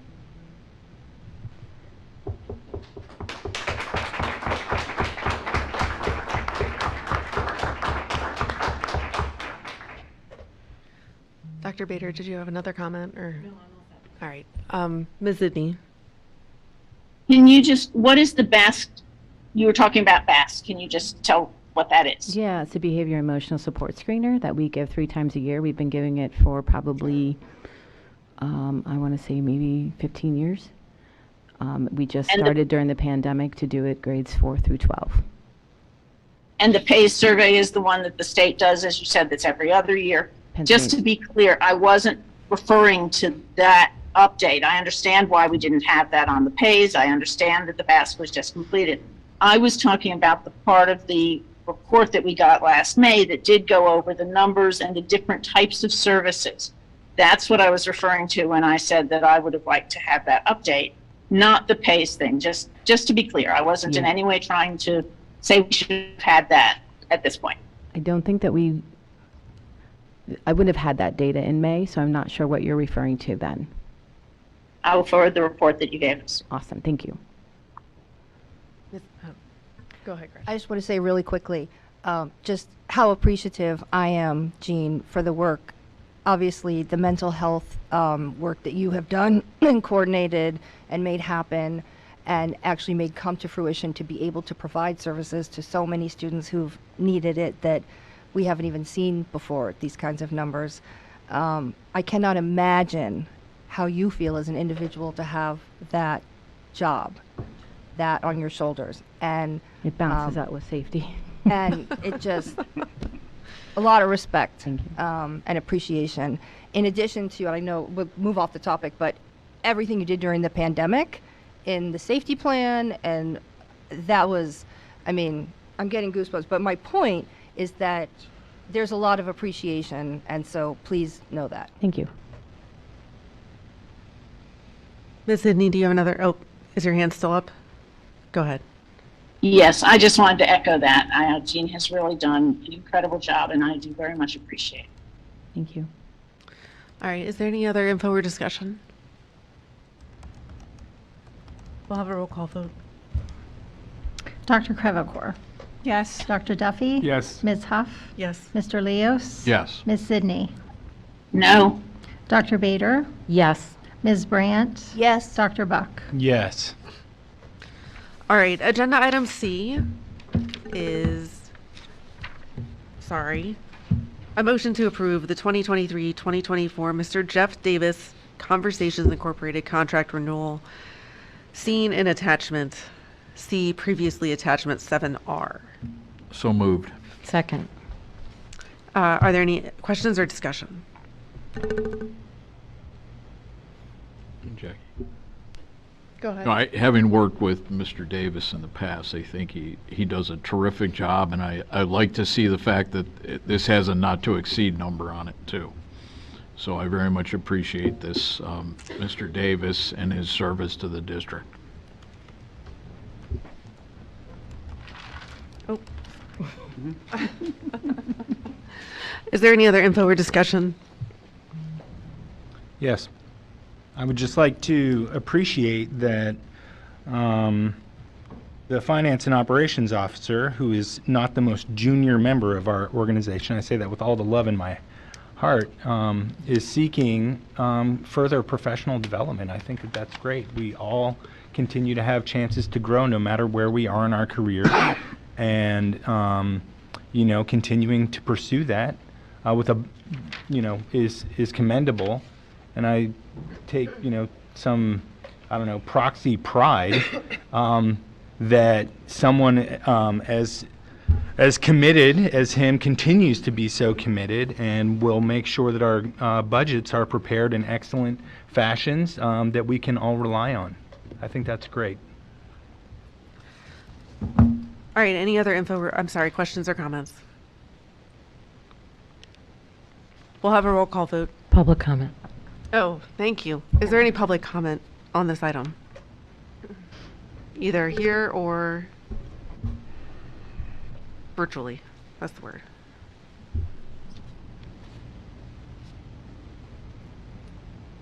Seeing none, we'll have a roll call vote. Dr. Duffy? Yes. Ms. Huff? Yes. Mr. Leos? Yes. Ms. Zidney? No. Dr. Bader? Yes. Ms. Brandt? Yes. Dr. Buck? Yes. Dr. Crevecore? Yes. All right, I'm going to ask for a 5-minute break. Yep. See you in 5 minutes. So moved. She can just do that. She's the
All right, we'll call this meeting back to order. So we're on to action item 8D. This is a motion to approve the 2023 to 2028 agreement with the State College Area Educational Association. So moved. This is shown in attachment 8D. I should have said that first, but thank you. Okay. I am so very proud and honored to be supporting this agreement with SCIA this evening. I'd like to thank our board representatives who worked diligently on this, especially Deb Anderson, Amy Bader, and Gretchen Brandt. Your work has been integral in giving SCASD a brighter future. I'd also like to thank everyone else who put in hours to discuss and shape this contract, including administrators Linda Pierce, Randy Brown, and Mr. Johnson, as well as teachers Shay McGowan, Eugene Ruscio, and the rest of the SCIA negotiating team. I've said this many times over, but schools are more than buildings. While excellent facilities bolster the education of students, a school without teachers is just a building. Our community is committed to creating spaces that allow our students to thrive, and to do that, we must support the people that work directly with the students. Our teachers are exceptional, and it is essential that our salary structure reflects that. Educators face many challenges today, and SCASD values the professional expertise of our teaching staff. This contract demonstrates that commitment. Thank you to our teachers. Thank you to our State College community. We are all made stronger when we recognize and commit to the work needed to build excellent public schools. Are there any other questions or discussion on this item? Go for it. No, I was just listening to what you read, and I think it was real beautiful. But when you said a school without teachers is just a building, and I was just going to insert a school without dedicated teachers, because we do have some really dedicated teachers, and I just want to say thank you. Any other questions or comments? Mr. Leos? I'd just like to thank, Gretchen and Amy and Deb for getting this done. The last 3 times I was on the committee, it's good that I wasn't on the committee this time, and thanks to the bargaining unit, the board of the bargaining unit, we got it done on time, which is hard to believe. So this is the first time in 4 contracts that we've got it done in time, but that's great. So thank you to my fellow board members who led the negotiating team and to the negotiators for SCIA. We're very much appreciated. Dr. Buck? Yeah, I just can't think of a better way to say thank you to all of the teachers who have worked with my son.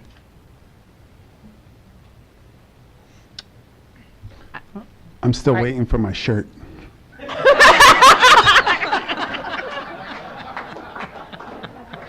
It was probably a special order.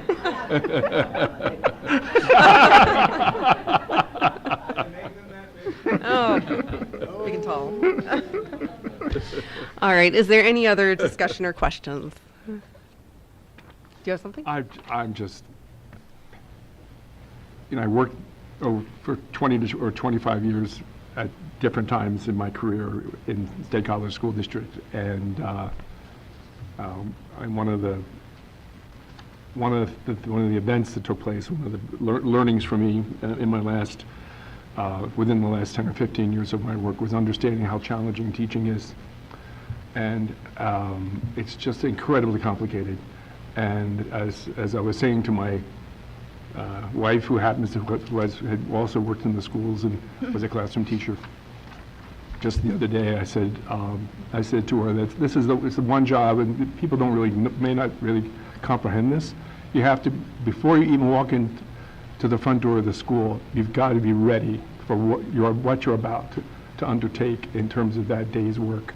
You've got to be on, just from the very beginning. You have to have an idea, not just what you'll be doing for the first 5 minutes, but over the next 3 to 4 hours. And you have to have it all pretty much planned out and anticipate a variety of different circumstances and situations. And the amount of effort and commitment that takes is not easy. It's not measurable. I mean, it's really apparent when it's not present, but when it's there, it's just magic. I just want to say that out loud. I think whatever we've added, to the extent that we've been able to express that value in this renewed contract, I think we've accomplished something. If you get the message that we recognize the importance, the power of your role in the public schools. Thank you. Is there any public comment on this item? Oh, go ahead, Dr. Bader. I'm so sorry. No, it's okay. I wasn't going to, but I really want to end on an upbeat note. I just really want to acknowledge how passionately everybody came to the table, actually, on both sides, caring about issues about kids. And we certainly come at that from different directions and different ways and have different perspectives about how to serve our community or what our role is. And really, and so, I mean, we all want to serve our community, but I think we sit in different seats and we have different jobs in doing that. And I really appreciated so much that despite the passion both sides brought in advocating for what they thought was important, that people were willing to listen. And that was just a really important element, I think, of getting this job done and getting it done on time for the first time in a long time. And I think that reflects really well on the people involved and their willingness to be vulnerable and do those things. That's not an easy task to do, and eventually to form some bonds of trust. And I hope that carries forward 5 years from now, whoever that happens to be at that table. I'm not sure who that will be. So thank you to the team. And thank you to Debbie very much. Debbie, really was a big part of leading our team from the board side.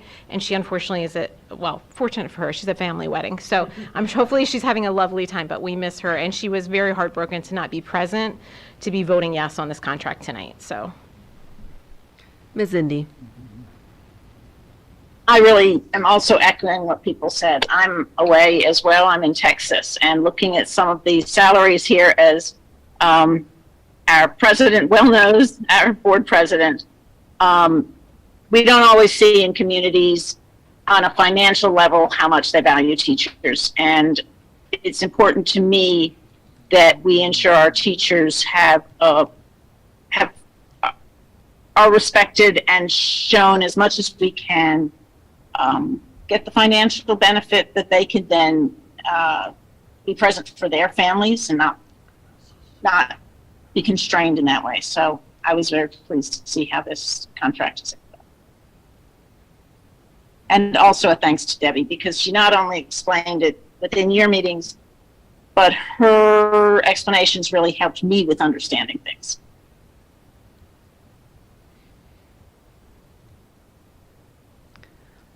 Is there any public comment on this item?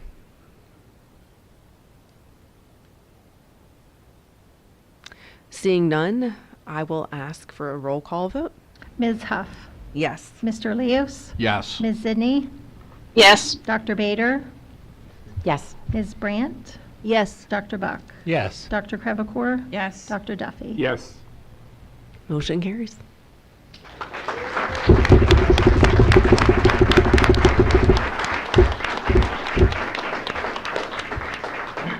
All right. Ms. Shay McGowan, the president of the State College Area Education Association, has asked to make a few comments now that the contract has been approved. It's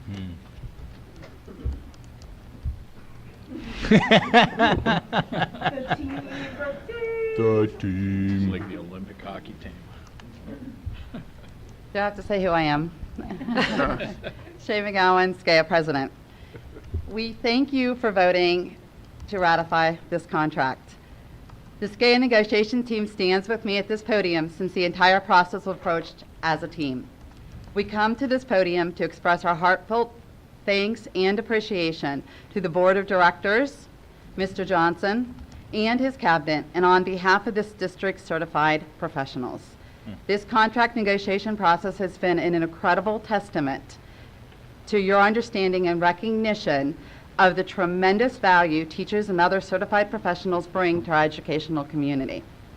Your commitment to providing educators with a nurturing and supportive environment has not gone unnoticed.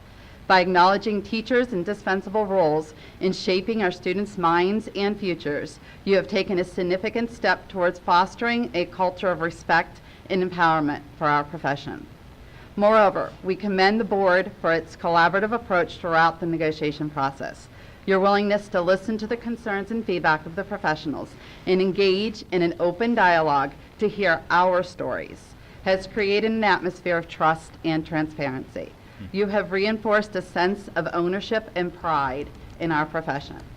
The impact of this contract and the support given by the school board will undoubtedly extend beyond the professionals themselves. Recognizing and uplifting all bargaining unit members sends a powerful message to our students, parents, and community.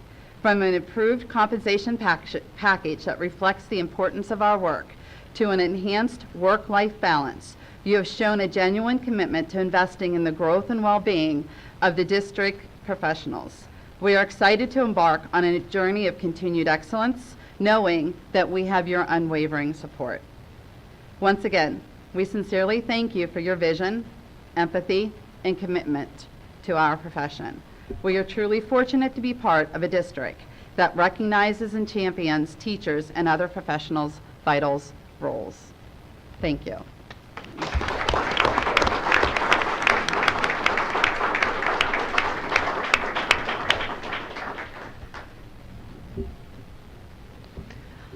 All right, thank you so much. Yeah. There shall be sleep tonight. All right.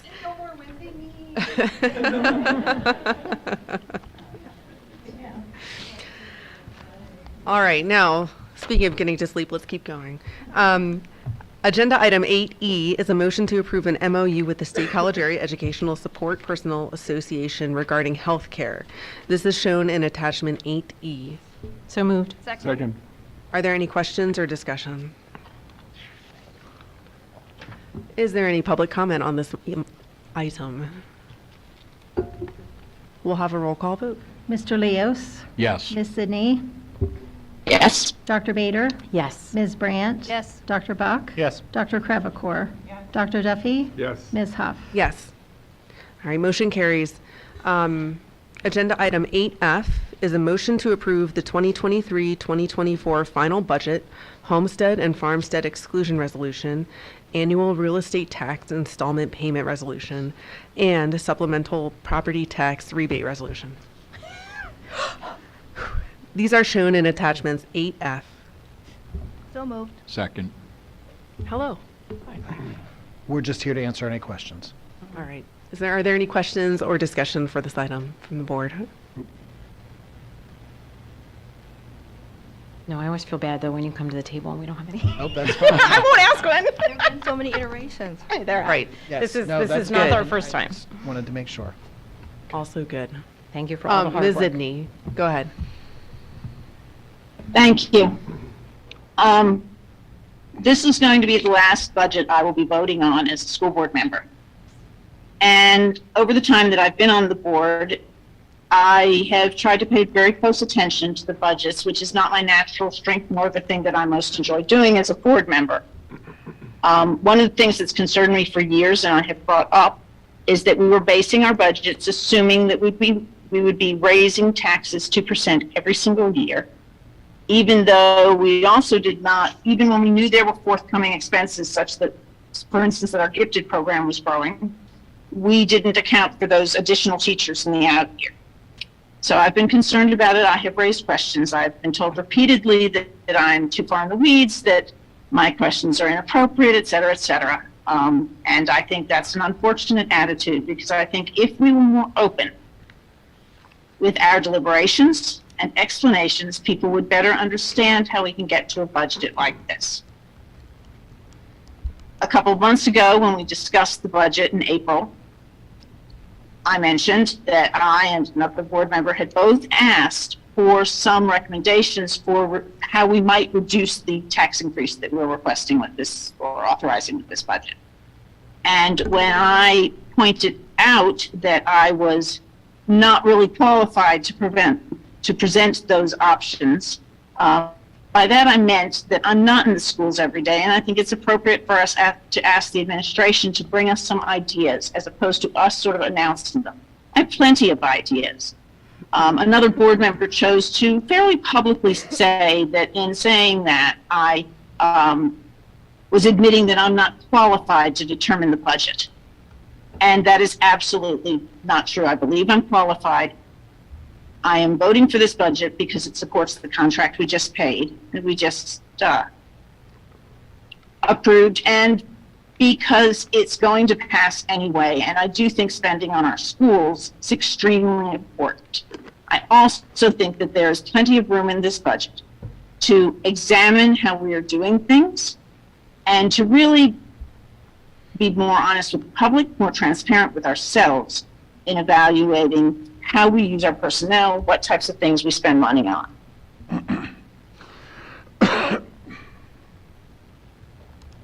Dr. Buck.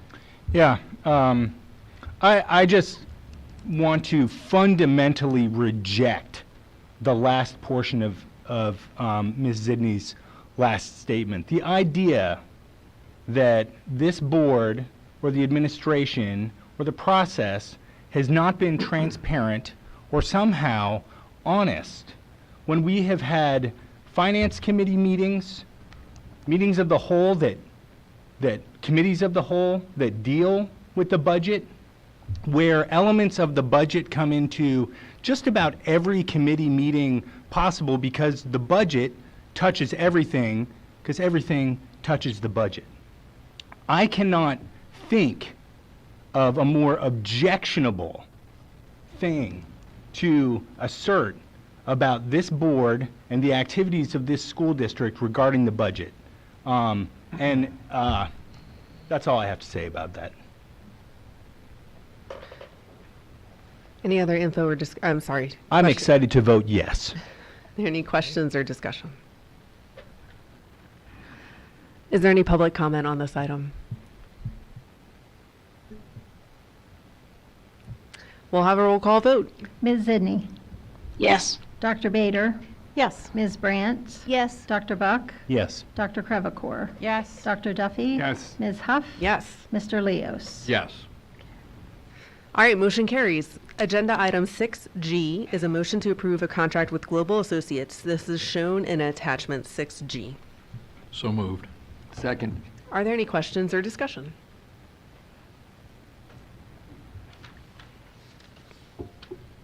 Is there any public comment on this action item?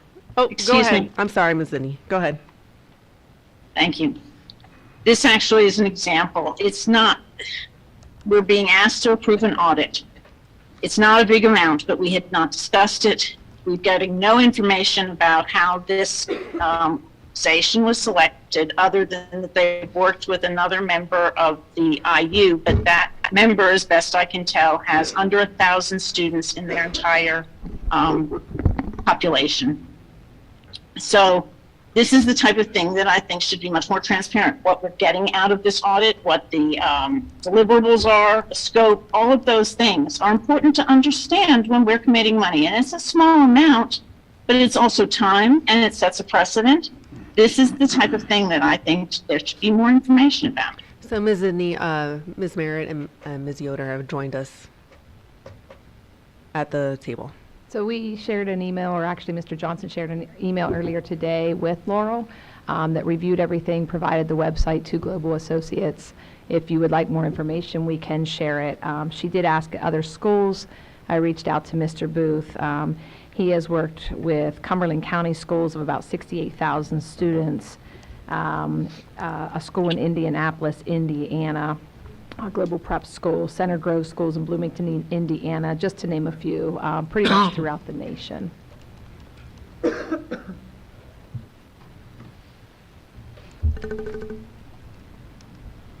Nope. The only thing I might add is that having worked, I was immersed in special ed for most of my career.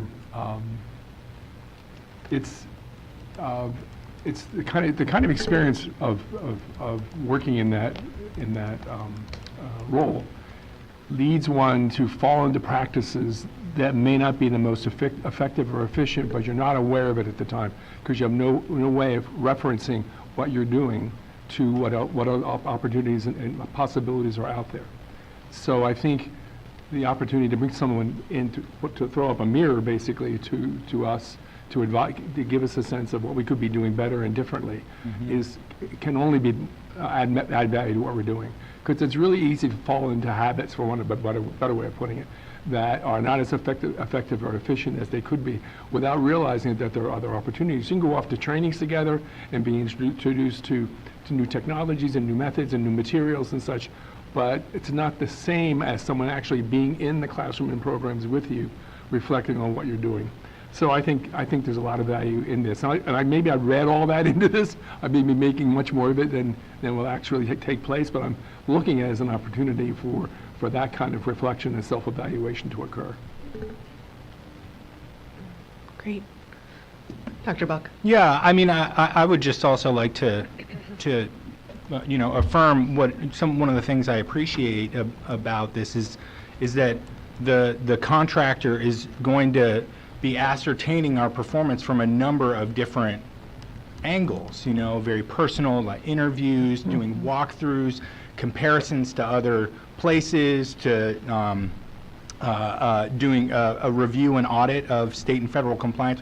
I mean, there's a whole sort of range of things to ascertain our performance and get the internal sense of how it's working. So it seems to me, I mean, the logic here seems very clear to me, and I just really appreciate that. We want to understand. I know we want to get out, but I will say that we've done different kinds of audits. We had the IU audit our ELA curriculum, which was really revealing and powerful and important.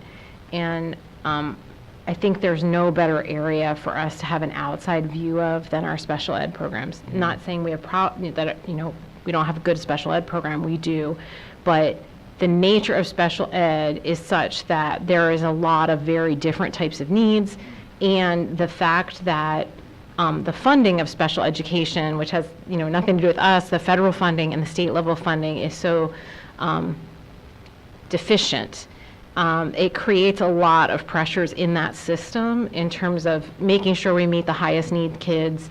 It just creates a lot of systems that can make it challenging to make sure that we're addressing all different areas and venues. And so I think that because the system is unfortunately geared in that way and creates those kinds of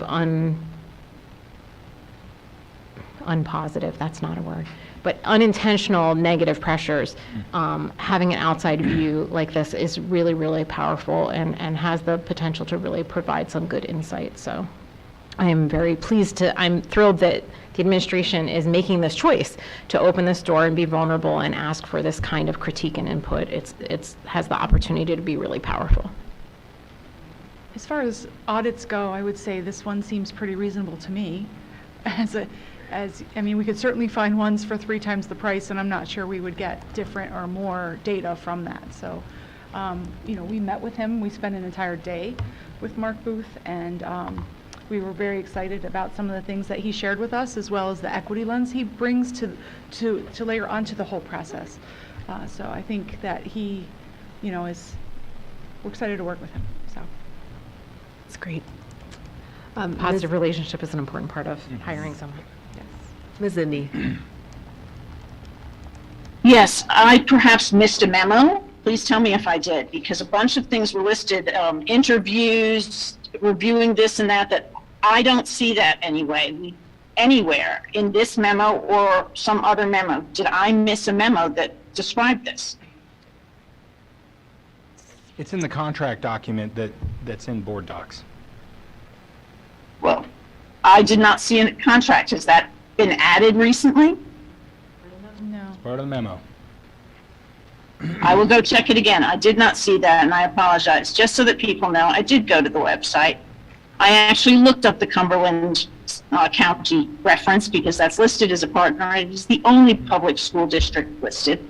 And it turns out that it is a press release about a principal who took a leadership academy with this organization. I Googled and looked all over for any information on audits. It's not that I don't think it's an important thing to do. All right, is there any other info or discussion? Is there any public comment on this item? We'll have a roll call vote. Dr. Vader? Yes. Ms. Brandt? Yes. Dr. Buck? Yes. Dr. Crevecore? Yes. Dr. Duffy? Yes. Ms. Huff? Yes. Mr. Leos? Yes. Ms. Zidney? No? Motion carries. Agenda item 8 H is a motion to approve the purchase of a physical education storage container. This is shown in attachment 8H. So moved. Second. Are there any questions or discussion? Hooray for bike storage.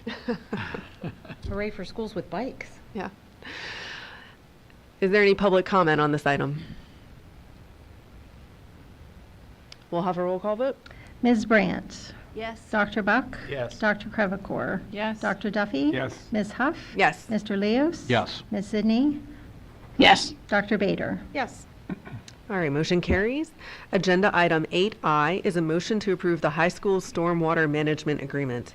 This is shown in attachment 8I. So moved. Second. Yeah. Oh, are there any questions or discussion?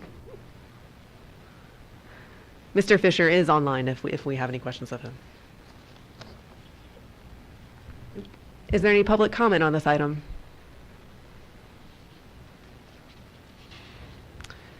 We'll have a roll call vote.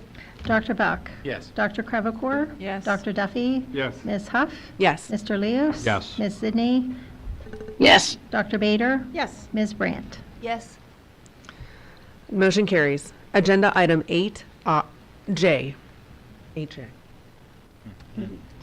Yeah? J is a motion to approve the north turf fencing upgrade. This is shown in attachment 8J. So moved. Second. Are there any questions or discussion? I have a question. Yeah. So basically, it's a relocation. It's not really an upgrade, because I don't want this next year to be an upgrade, and then we're saying that we just upgraded it. So it's basically a relocation. It's just a relocation, that's correct. Okay. Just out of curiosity, who approved the first one that was so close?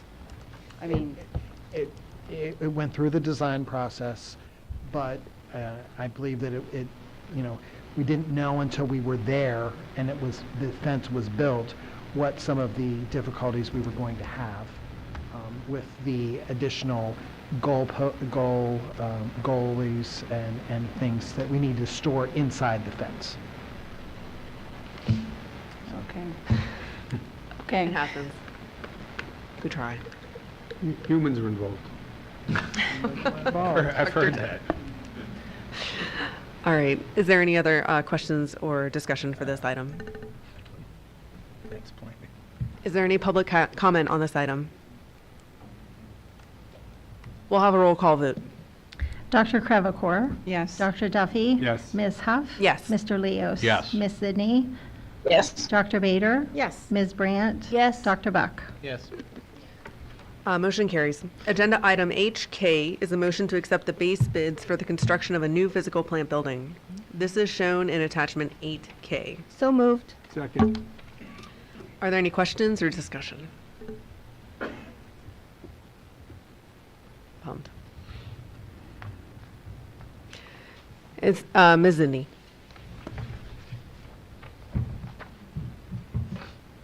Yes. This, I've watched this for quite a while. The bids are coming in over what was projected. Our finance CIC had some very big concerns about how much this was going to cost. We specifically did not have it be formally LEED approved to help keep those costs down. We are doing a lot of site work, and that's apparently part of what's driving up the cost, which is, I believe, in the neighborhood of about $500 per square foot. And we're doing that before doing a district-wide facilities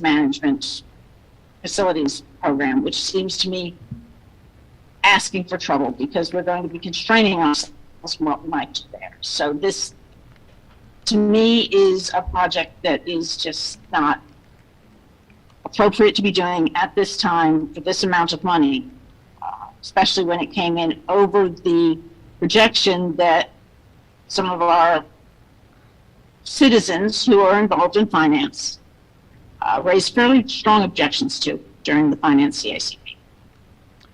Mr. Fisher, I'm going to respond with a couple comments, but you can have an opportunity when I'm finished as well. Ms. Zidney, to answer to respond to a couple of your comments, first of all, the cost estimates that were completed, that we are calling our budget, were at about 60% completion. And so there is still a lot of work to go into the project after that, the design of the project after that time. So we have admitted that the bids did come in higher than that 60% level. However, in order to get the project moving forward, we did not take the time to do cost estimates at a higher level of completion. The second thing that I wanted to comment on was that the board did not give direction to not build the facility as a LEED facility. The only thing that the board gave direction was that we were not going to get the building LEED certified, which is an additional cost. The building was still to be built under LEED specifications, LEED Gold specifications, a minimum of LEED Silver. And so there are additional costs to that, and there are costs to the contractor that are not always identifiable in the design and cost estimating process. The third comment that I would like to make is that, as we've reviewed several times, the location of this building is between the current north building and the community field property. I'm not a geographer, I'm not an architect, but I'm pretty certain that the parcel of land that we're talking about will not add value to a community field renovation because of its slope and other amenities to the property. So just wanted to respond with those things. Mr. Fisher, did you have anything else that you wanted to respond with? No, I don't think so. I think that sums it up.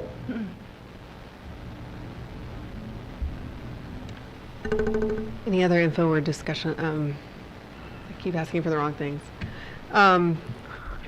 Questions or discussion? Is there any public comment on this item? We'll have a roll call vote. Dr. Duffy? Yes. Ms. Huff? Yes. Mr. Leos? Yes. Ms. Zidney? No. Dr. Bader? Yes. Ms. Brandt? Yes. Dr. Buck? Yes. Dr. Crevecore? Yes. Motion carries. Agenda item 8L is a motion to accept or reject the alternate bids for public restroom facilities at the physical plant building. This is shown in attachment 8L. So moved.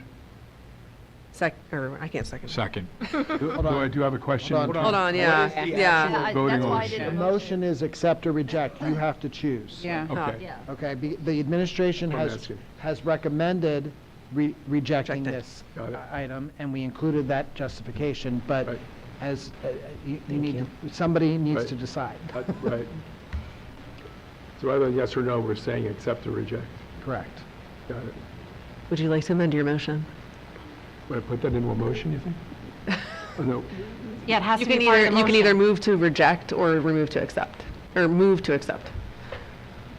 Or someone else can. Or you can just withdraw and someone else. Well, I would frame this as I would move to reject.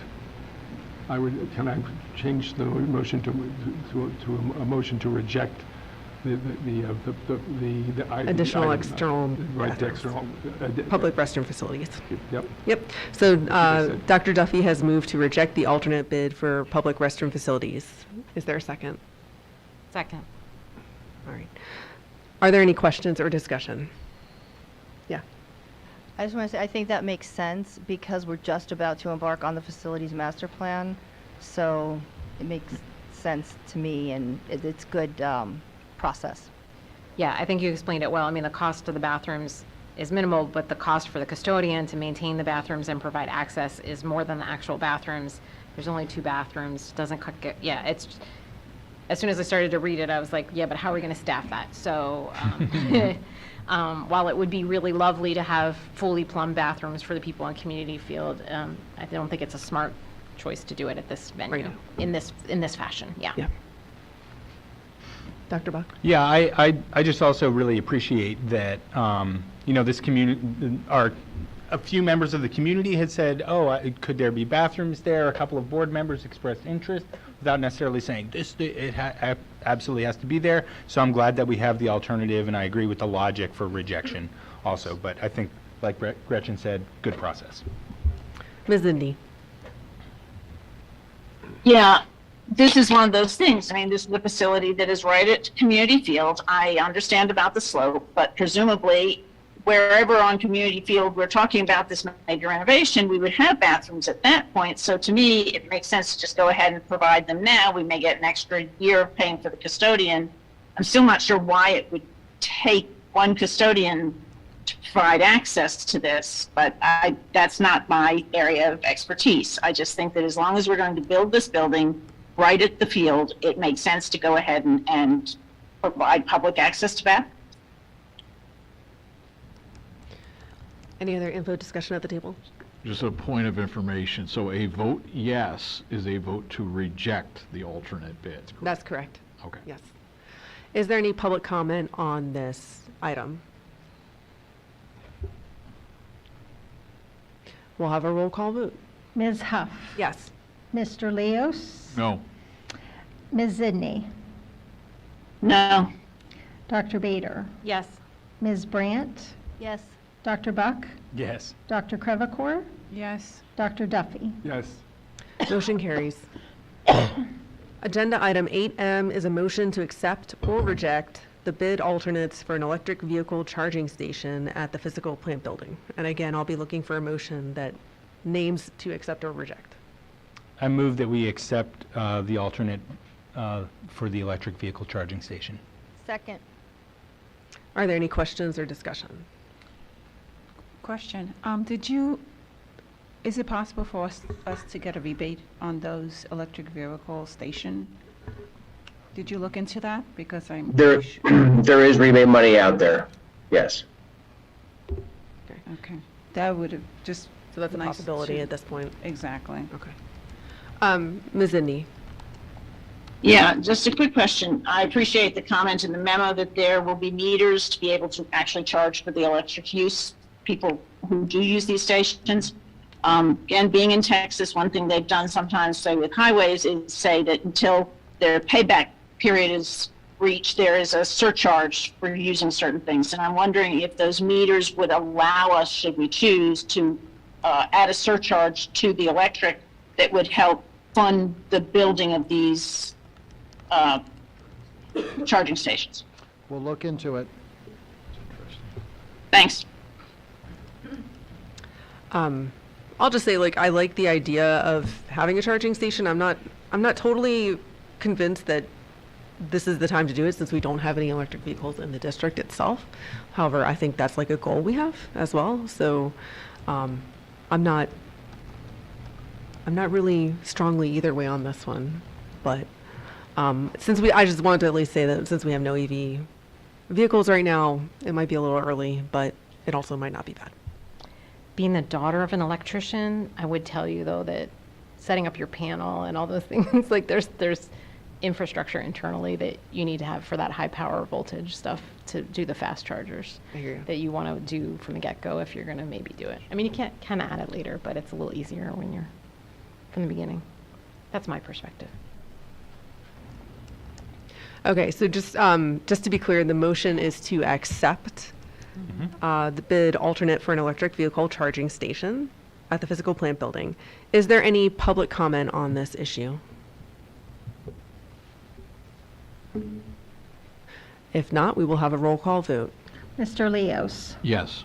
Ms. Zidney. Yes. Dr. Bader. Yes. Ms. Brandt. Yes. Dr. Buck. Yes. Dr. Crevecore. Yes. Dr. Duffy. Yes. Ms. Huff. Sure. Yes. Okay. Sure. Sorry, that came out wrong. Sure. That's how you feel. That's how I feel. Yes. No one ever has to guess how I feel. That's true. So, all right, motion carries. Agenda item 8N is a motion to accept or reject the bid alternative for a rooftop solar array at the physical plant building. This is shown in attachment 8N. I move that we accept the solar array on alternate bid. Second. Are there any questions or discussion?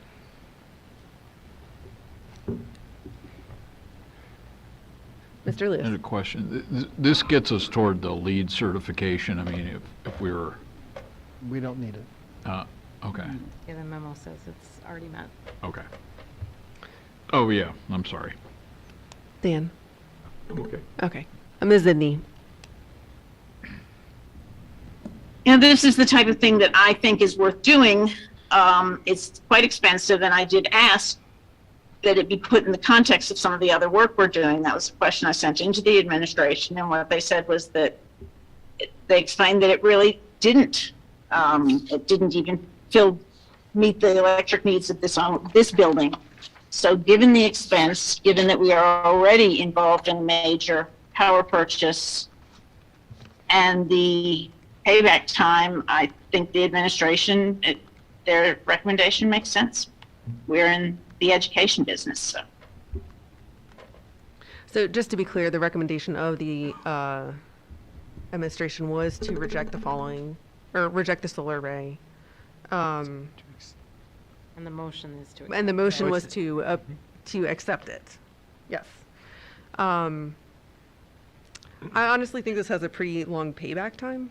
And since we just entered a power purchase agreement, I'm inclined to pass on this one personally.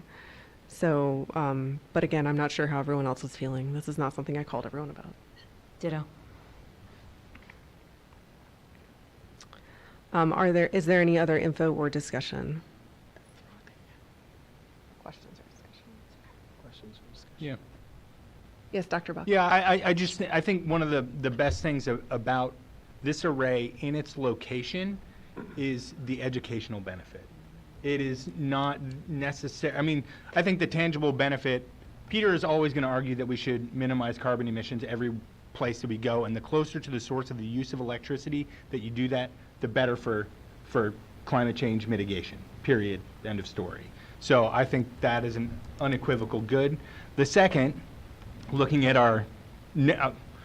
Grace, is that the educational potential of an on-site solar array is much higher than a distant one. And what's the monetary benefit of that? I don't know. We can probably get some environmental economists to, put some money on that. But showing change as a positive endeavor at the place where you are is about the best thing that you can hope to do, so that they can have living lab access, et cetera, et cetera.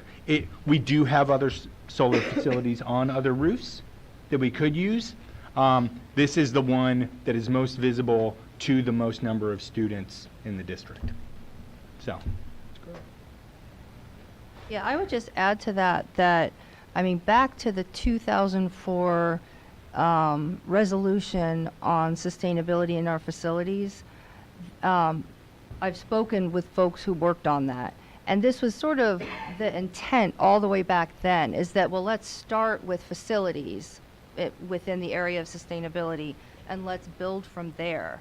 And as Peter mentioned, a lot of what the district has done so far has not been all that visible, to the point where when Pam Adams, the sustainability director from the COG, went to write a report on the sustainability efforts of the district, she didn't even know about the solar arrays that were there, or the LEED buildings, for example.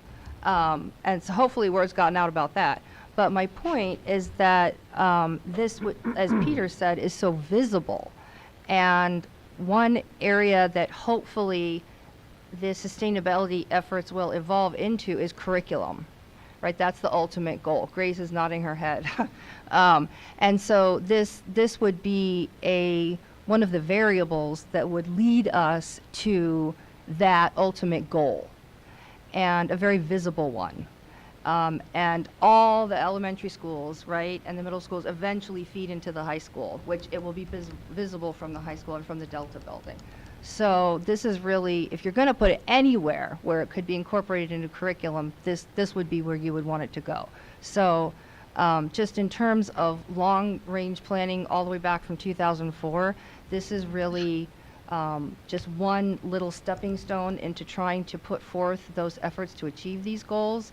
And so I intend on voting yes, because I believe that that is the right thing to do to try to achieve these ultimate goals of getting sustainability into the curriculum, not just in the buildings. Ms. Indy. So this is not an area of expertise. Is it possible that the solar panels could be actually used to provide the electricity that would be consumed by people using the electric charging stations? Yes. Totally. So would it basically provide that electricity that we then would not have to go out and additionally pay for? Is that what I'm hearing? It's, it all goes into the grid, so it's all one big bucket. Right? So, yes, to answer, short answer is that is correct. Okay. Thank you. Well, one other thing, the administration before has recommended against solar arrays, and I sort of thought that was, including on the high school, and I thought that was a very good place to put them. At this point, given all we're doing, the payback period does bother me, and I think that the curriculum, we do have them other places for curriculum. I don't think that just having them visible in itself is a curricular statement, and I do think, based on comments that I've heard from Mr. Fisher, that he's pretty tuned into a lot of the energy sustainability projects that have already been forward, and the audits show that opinion, as it did with the recommendation regarding how much to purchase through the solar power, the power agreement. That has a lot of weight with me.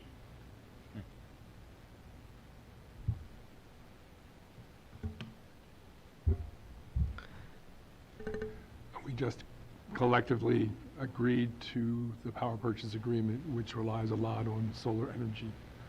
In fact, a significant amount of our energy use, electrical energy development will come from solar power. So we already have a significant commitment in that department. I'm not sure that this adds appreciably to our reliance or dependence on, or our need for use of solar power by comparison. I think this is a small amount. And with a 14-year payback period, even though it might contribute to maybe a little bit of income through the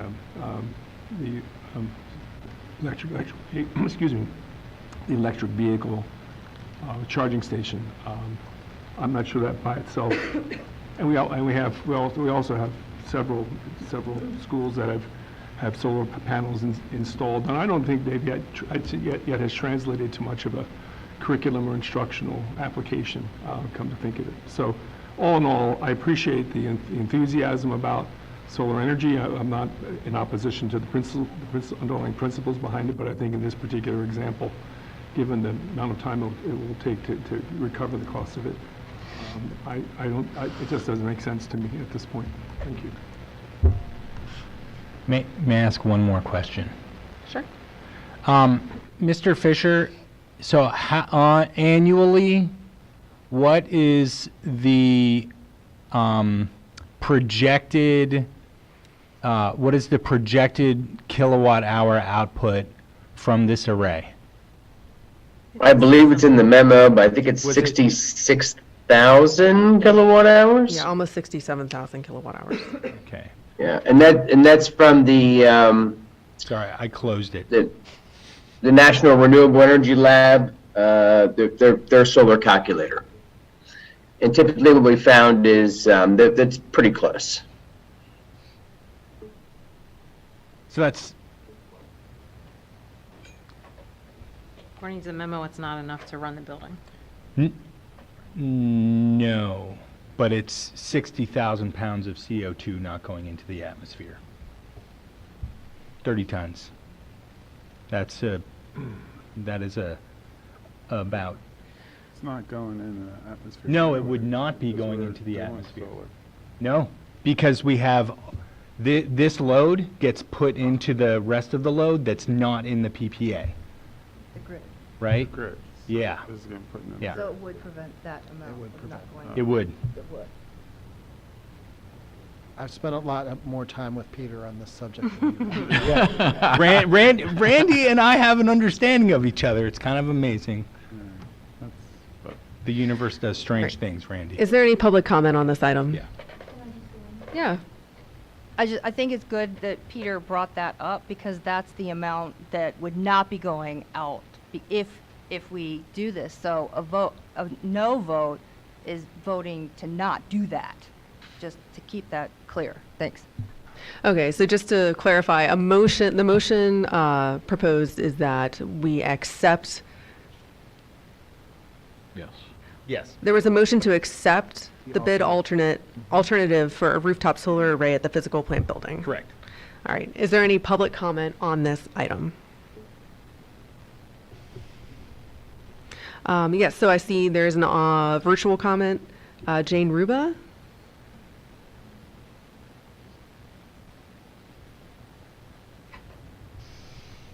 Go ahead. Hi, sorry, this is actually Troy Frank on Jane's computer in Green Tree neighborhood.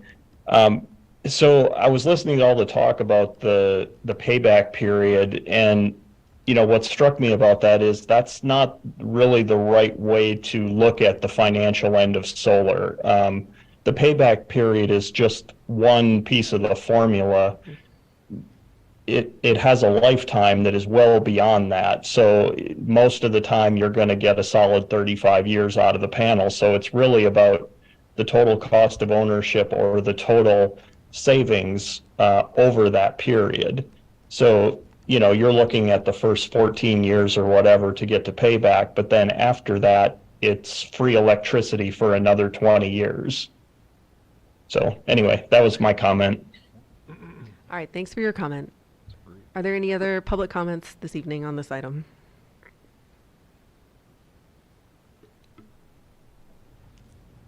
All right, we'll have a roll call vote. Ms. Zidney.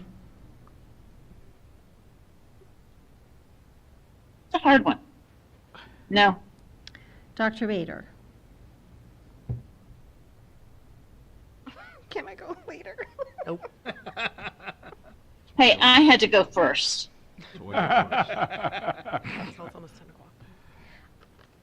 Comments are done, right? So, yes. Ms. Brandt. Yes. Dr. Buck. Yes. Dr. Crevecore. Yes. Dr. Duffy. No. Ms. Huff. No. Mr. Leos. Yes. Motion carries.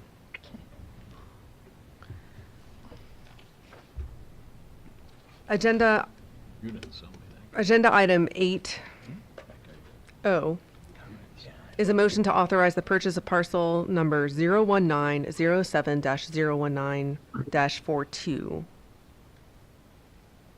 Authorize president and board secretary to execute agreement and authorize finance and business officer and solicitor to close on the property.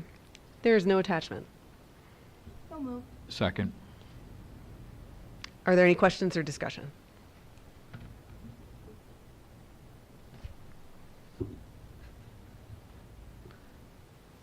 Is there any Can- public, oh, go ahead. Sorry.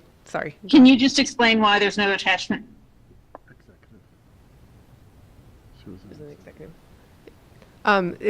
We discussed it in executive, Laurel. Yeah, no, I understand that, but I just don't understand why there's not an attachment. Like, is it a privacy thing, or if we approve it, it will become known what it is? Is that correct? Correct. Okay. Go for it. Absolutely. I think you're on mic. Parcel number that people won't know what it is. It's a lovely parcel number. This is approximately 1 acre of land. I'm not sure I'd describe it as lovely, but it's situated in a lovely location, which is why we're interested in it. It's nearly 1 acre of land next to community fields, and it closes out basically a piece of land that is useful for future development for the community fields, softball, baseball, tennis facilities that we have and other uses potentially for the district. Okay. You said it's adjacent, right? I believe it is. Yeah. Yeah. Okay. I think he's approximate or whatever. Right. So it would be contiguous with the land that Correct. the community fields are already on. Yes. Yes. Okay. Just want to make that clear. Thank you. Thank you, Dr. Etter. Mr. Etter. Okay. Is there any public comment on this item? Well, I just, Oh, please, Mr. Lewis. it's also a bit of an insurance policy that the only development that'll take place on there is development that we desire. Mhm. So I consider this a strategic purchase. Agreed. And this, this is one of the circumstances where I'm wondering whether one can say too much about this particular decision. But this has been, I think it's fair to say that this has been a piece of property that we have been aware of for some time and have wanted to be able to take action regarding. So this is something which is bringing a concern of the district to closure. Is it fair to say that? That's absolutely fair. I don't know if it's quite 10 years, but it probably has been 10 years since Randy's predecessor's predecessor and I first started talking with the then owner of that parcel, and we're now on at least a second owner of that parcel, and we've tried on 3 different occasions to buy it, and this is the first time, obviously, that we've been successful. Thanks, Scott. Thank you. All right. Is there any public comment on this item? We'll have a roll call vote. Dr. Bader? Yes. Ms. Brandt? Yes. Dr. Buck? Yes. Dr. Crevecore? Yes. Dr. Duffy? Yes. Ms. Huff? Yes. Mr. Leos? Yes. Ms. Sidney? Yes. Motion carries. Agenda item 8P is a motion to a parking reduction agreement with the State College Borough. This is shown in attachment 8P. So moved. Second. Thank you. Are there any questions or discussion? I'd like to say that this is called a parking reduction agreement, but it's actually not reducing the parking. It's an amendment It's to an actually- already established parking reduction. That will increase the Sorry. parking. Well, I would describe it as we're being approved to have fewer parking spaces than the ordinance calls for. For a variety of reasons, we have enough parking spaces so that the requirements of the ordinance, I don't want to say are overkill, but perhaps a little bit more than necessary. Sure. But we're not removing any parking from the high school campus. No existing parking is being removed as part of that. Thank you. That's a good point to make. We're A little taking- misleading. We're not taking any away. Is there any public comment on this item? Thank you, Mr. Brown. We'll have a roll call vote. Ms. Brandt? Yes. Dr. Buck?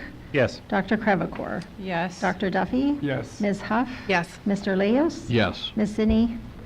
Yes. Dr. Bader? Yes. All right, everyone. Looking ahead to future meetings, we have. Madam President, Yes. may I say something? Sure. Yeah. 3 members of the public this evening called on me to resign and called on the board to remove me. If the board were to choose to do that, that would be up to the will of the board. I serve with you. I'm happy to serve with you. I'm overjoyed to serve my community that supports libraries, supports freedom, supports democratic processes, and supports public schools. The board and the public should know I have absolutely no intention to resign. None whatsoever. Thank you. All right. Looking ahead to future meetings, we have a June 20th, 2023 Policy Development Committee at 1:30 here in Panorama Village Administrative Center. On June 26th, we have June 26th, 2023, there's a regular board meeting at 7 p.m. Panorama Village Administration Center. And July 10th, we'll have a Committee of the Whole meeting here at 7 o'clock at the Panorama Village Administration Center. Don't we also have a June 5th meeting? That's today. It is today. That'd be like- you know, So, yes, we months do. and days and calendars. Yes, we do, Jackie. Is it June already? It is, I know, I feel you. Cool. I haven't forgotten anything yet. Okay. I would now like to call for a motion to adjourn. Excuse me. Oh, yes, Ms. Zidney. Thank you. Thank you. I'm sorry I missed you several times tonight. That's okay. I just wanted to say an apology. I don't know why. I had not seen the actual contract attached to the audit piece. For some reason, when I downloaded it, I only had the first page. So I do appreciate that there were a few more details put into that memo than I had realized. All right. Thank you so much. Okay. I'd now like to call for a motion to adjourn the meeting. So moved. All in favor of adjourning? Aye. Opposed? Thank you. Have a good night, y'all.